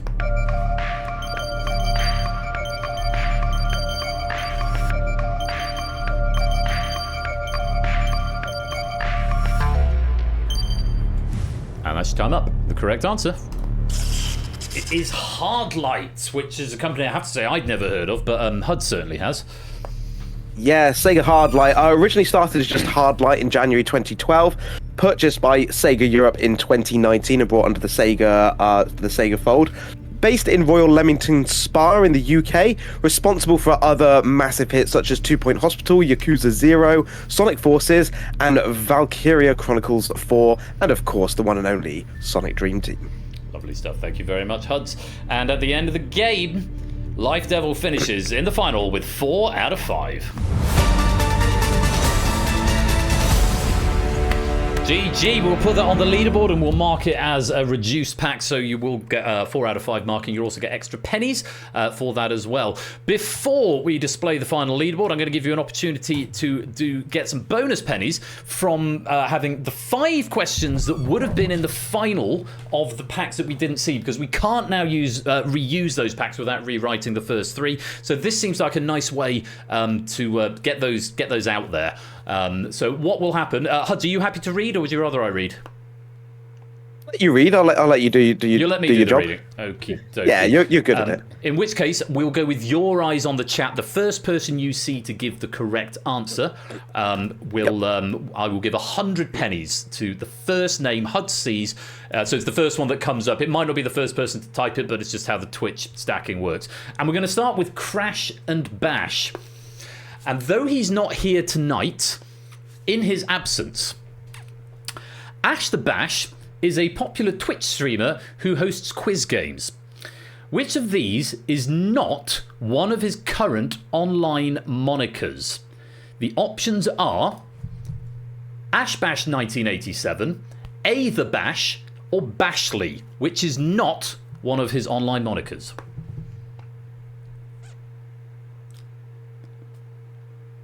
First person would be Fallen Angel. Slight misspelling, but correct. I think it would be Oni, because Oni said B. Oh, Oni said B. Oh, this is going to make things very difficult for me. I've got to remember which order you're going to be saying them now. I think, yeah, I'll give it to Oni, and I will clarify that you can say A, B, and C. And I will prepend the letter when I read the options. So, and you know what? I'll give Fallen Angel 100 pennies as well, because they got slightly shortchanged on the first game. But yes, A the Bash is not an online moniker of Ash the Bash. That was the handle on his Twitter account, which is now closed. He uses Ash Bash 1987 for GitHub, and he uses Bashley for Steam. Though it's most commonly known as AT_Bash in Discord and Twitch. We love him very much, and you should totally go and follow him. And I just realised I've done Huds' job. Sorry. So no, it's absolutely fine. I'm busy coughing, so it's fine. So we give Oni and Fallen Angel, we're going to give you 100 pennies each. As first to get there. But yes, you can say A, B, C if that would be easier. We didn't get the Bristol category, did we? That didn't get played out. No, we didn't. Okay, so save for another day. Neither do we have the Pride question. Nope. Oh, the graphics just died again. God's sake. Oh, that's before I put the penny. Okay, I'll do the pennies manually, but at least the game had concluded. I need to obviously take a look at that. 601. Here is the next one. RIP graphics, yes. So at least the game has come to a conclusion this time. 601, and for this one, just answer 60 or 1. How many UK #1 singles did Amy Winehouse have? 60 or 1? Yeah, Arden Fat's in there first. It is, in fact, 0. Amy Winehouse never reached UK #1. Closest she came was with Mark Ronson in 2007's Valerie. Obviously, covered a song they covered that was originally made by the Zootons. Was beaten into the #2 spot by Sugar Babes, About You Now. 'Cause I know how I feel about you now. Great song. Right, we had the speed running one. We have the Twitch one. Huds601 by Huds601. Okay. A, B, or C? Fingers on the buzzers, as it were, for 100 pennies. It took Huds 1,223 days from his first stream to becoming Twitch partner. When did the promotion happen? Was it A, September 2023, B, May 2023, or C, December 2023? First one I saw after you finished asking the question was Michael. Yes, I was about to say, you've got to wait for me to finish reading the options in the interest of fairness. Michael, 100 pennies for you. Yes, Huds, tell us more about that famous December 2023. Yeah, it was actually on the 4th of December. I woke up to the email, believe it or not. I woke up early, around about 6:30 in the morning, and that was the first thing I saw in my inbox. And I can tell you, I was very awake after reading that one. I bet you were. We never got to the many collabs of Royal Flush and Huds601. The cats we had in live play. Famous collabs, nobody wanted to go for. Sandwiches, but not soggy ones. We had that one. Skill issue is the next one. Okay. I'm going to make this a bit harder, and I'm not going to give you the options. So the first person to give me the full answer without the options will get 250 pennies, because there are no options for this one. So, skill issue. On which London street is the walkie-talkie building, which gained a reputation for burning cars because its concave shape reflected the sunlight downwards onto them? Oni's first one in. Oni, well played. Huds is going to tell us more. It is indeed Fenchurch Street, the walkie-talkie building. It's also known as 20 Fenchurch Street. Yes, due to its concave design, it developed a solar glare problem that focused sunlight up to 6 times brighter than direct sunlight, capable of melting car bodywork and being hot enough to fry an egg from a frying pan on the pavement. Yeah, rather dangerous. They've since put on like canopies to reduce it, and also anti-reflective coatings on the windows. You're quite right, Colin. I did say 150. My bad. Let's award custom. There you go. Yeah. All right, my bad. All right, I forgot. to quote Neil from the In-Between, the second reference of that today. Stop burning my things. One final question that we didn't get earlier on. On streams and other bodies of water. Same thing, 250 pennies. I'm not going to give you the options. What is the largest body of water in the Lake District?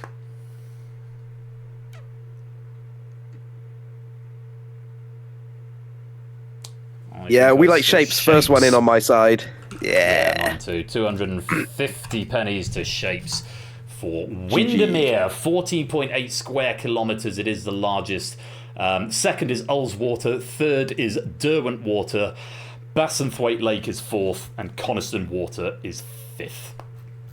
And that concludes the 5th annual Club 601 game night, and it has been chaotic and crashy in equal measure, and I'm very slightly on edge about all the crashes. The Spotlight managing to surpass itself by crashing twice. It was so annoying. I had one more Q to press. If I pressed the Q, it would have done the medals and the pennies and would have seen the leaderboard. As it is, we won't actually know who's won until I go back and watch the VOD. But we do know that Life Devil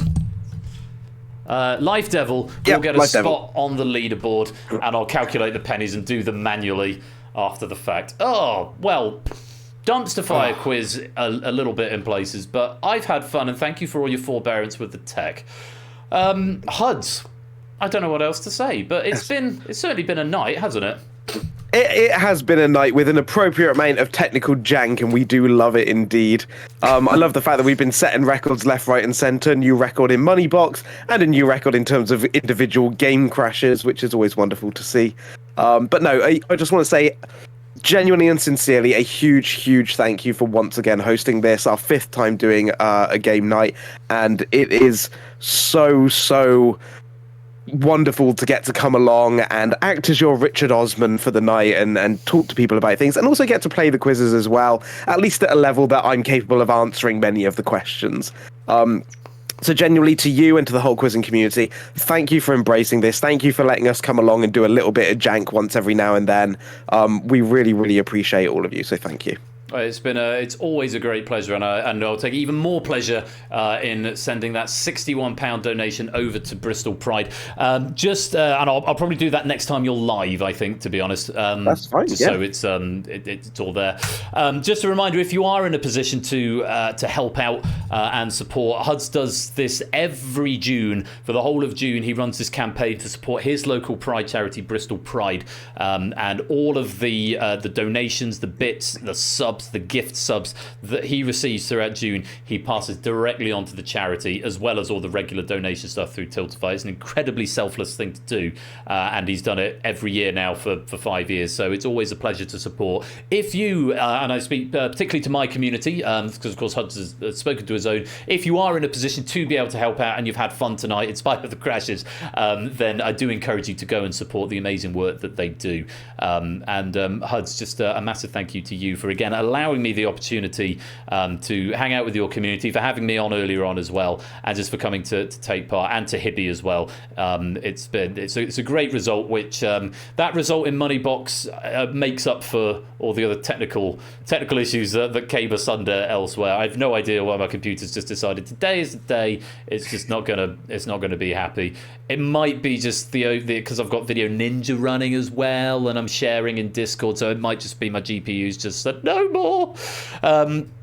Are you able just to vamp for a few minutes while I go through the hundreds and hundreds of raid messages and get down to a short list? Because in a moment we're going to go and raid the 24-hour game show marathon, which is the other big quiz event happening this weekend, where they literally do a live event for 24 hours running all sorts of game shows. I always go and raid them in June because I always do it over the Saturday. So we'll be going to raid them in a minute, but Huds is going to tell you a bit more about his schedule, the stuff that he's doing throughout the month, while I go through and get a short list of raid messages for Huds to pick from. I am indeed, and I'll see how long my throat holds out before I start going into a coughing fit, so do bear with me, everyone, if I need to mute the microphone. I'm sure you don't want to hear me coughing the guts up. Just tickly throat, you know. I'm going to be back on Monday night. We've got some more Crash Bash. Next week is a fairly standard week with some Crash Bash speedrunning with Argic. We've got some Sonic Dream Team speedrunning midweek. Sonic Frontiers 100% playthrough continues next weekend, and then Struggle Gaming Sunday. But some of the more interesting things coming up, Monday the 16th, we're going to be doing Crowd Control Lobby with Argic. Me and him are going to be racing through Peggle Deluxe, and all of you can use your crowd control coins in order to mess with our games. I'm going to be doing an attempt at some Jump King speedruns as well. One stream of Main Babe and one stream of New Babe Plus. And then we have the Sonic 8 race with myself, Argic, and Supersonic on Saturday the 21st. But the one that everyone cares about, bear with me, the one that everyone really cares about, Wednesday the 25th and Thursday the 26th, Super Mario Bros. 1 any percent speedrun attempt. Supersonic's going to be guiding me through and teaching me everything to see if I can actually get a time that I can submit to the leaderboard and officially call myself a Mario speedrunner, God forbid. But no, thank you to all the quizzing community for all your support over the years. For those of you who don't know, we've now surpassed, in total, if I add on the other side of it, it's now nearly £18,000 raised for Bristol Pride over the last 5 years, and a not insignificant amount of that has come from the quizzing community and from these collab nights. So thank you everyone who continues to support the charity. Thank you to everyone who has been supporting it today and tonight. Again, if you want to donate for £15 donation, you can pick up one of these wonderful pins, either the Ted Pride pin or the Alfie Trans Pride pin. Obviously they're £15 each, so for £30 you can get both of them. There are still some of these left. They are going fast, however. But yeah, just a huge thank you for all the support. Well, Huds, thank you again, and thank you for battling through, because I know you're slightly under the weather at the moment. I'm going to give you the honour of picking the raid message. I've got it down to a short list of 7, so if you're on this short list, you'll get 50 bonus pennies, and if you are the selected raid message, you will be the raid message, and you'll get 100 pennies to boot. So, I'll go through them all, Huds, and then you can have a think about which ones you like. And I won't tell you who wrote them, I'll tell you all that at the end. So we've got boil them, mash them, stick them in a question. So I think a reference back to our Spud 601 earlier on. I'm intrigued by blood. Which was, I think, something that you said earlier on in the hemoglobin question in Moneybox. Stop desecrating the coconut is a suggested raid message. Fairly typical one here, but it's still a good one. Our pointless friend Huds. There's one that truncates. I'm breaking my cardinal rule. Normally I don't take truncated because there's a certain amount of space in the strap, and if it truncates it's normally an immediate dismissal, but I know where this is going and there's a reason it's truncated. Thank Huds601 for the info on Huds601 by Huds601. Just about truncates at the end. And finally, Ted the Tikka Masala. Are there any of those that are leaping out at you? I love all of them. I think I'm going to continue the egotistical line that we've had all night of it being all about me now that I am a Twitch partner. Let's go with the Huds601 one. The thank Huds, because there's our pointless friend Huds, which would be a ego trip. No? The other one. The other one, okay. It is the truncated message. So we're giving 50 pennies to Stinson's Angle for boil them, mash them, stick them in a question. I'm intrigued by blood to totally not Seb Smith. Stop desecrating the coconut to Oni. Our pointless friend Huds to Zeeb's Master of Puns. Ted the Tikka Masala to Fallen Angel 0891. You get 50 pennies. But our raid message for tonight, courtesy of Clone Fighter, who gets 100 pennies. Thank Huds for the info on Huds601 by Huds601. That is our raid message that we are going to go and take over to the 24-hour game show marathon. Also raising money. I think, are they doing it for Child's Play? Is it normally Child's Play? They're in the middle of a game of Jeopardy at the moment. And Anonymous, thank you for the £15 donation.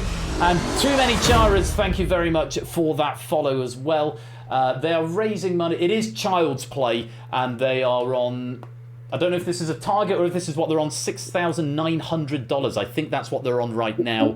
Currently about to start a game of Jeopardy, so we're going to go, or just finishing a game of Jeopardy, we're going to go and raid them and say thank Huds601 for the info on Huds601 by Huds601. It's been a blast. Again, apologies for the technical issues, and thank you for your forbearance and sticking with me through them. They do happen from time to time, and I'm just sorry that they've happened on this big collab night, but I've had fun all the same. I hope you have as well. I'm going to be back on Thursday this week, if you want even more quiz, where we have got, if I can find my schedule, which will be over there in the Discord. What's on Thursday? Risky Business, Cryptex and the Escape Artist. That's 8 p.m. BST right here, twitch.tv/Royal_Flush, the 12th of June. And the next Saturday, Plinko, Data Leak and The Abyss. Again, 8 o'clock BST. Until next time, I will... I guess I'll catch you on the other side. Huds, thanks once again for coming to join us. Go give this guy a follow if you're not doing so already. And I suppose, shall we do the thing? It's good night from me. It's good night from him. Until next time, everyone, you have been watching the Club 60, the 5th annual Club 601 game night. Until we meet again, be splendid and wonderful and marvellous and safe as always. And take care. Peace out. And good night.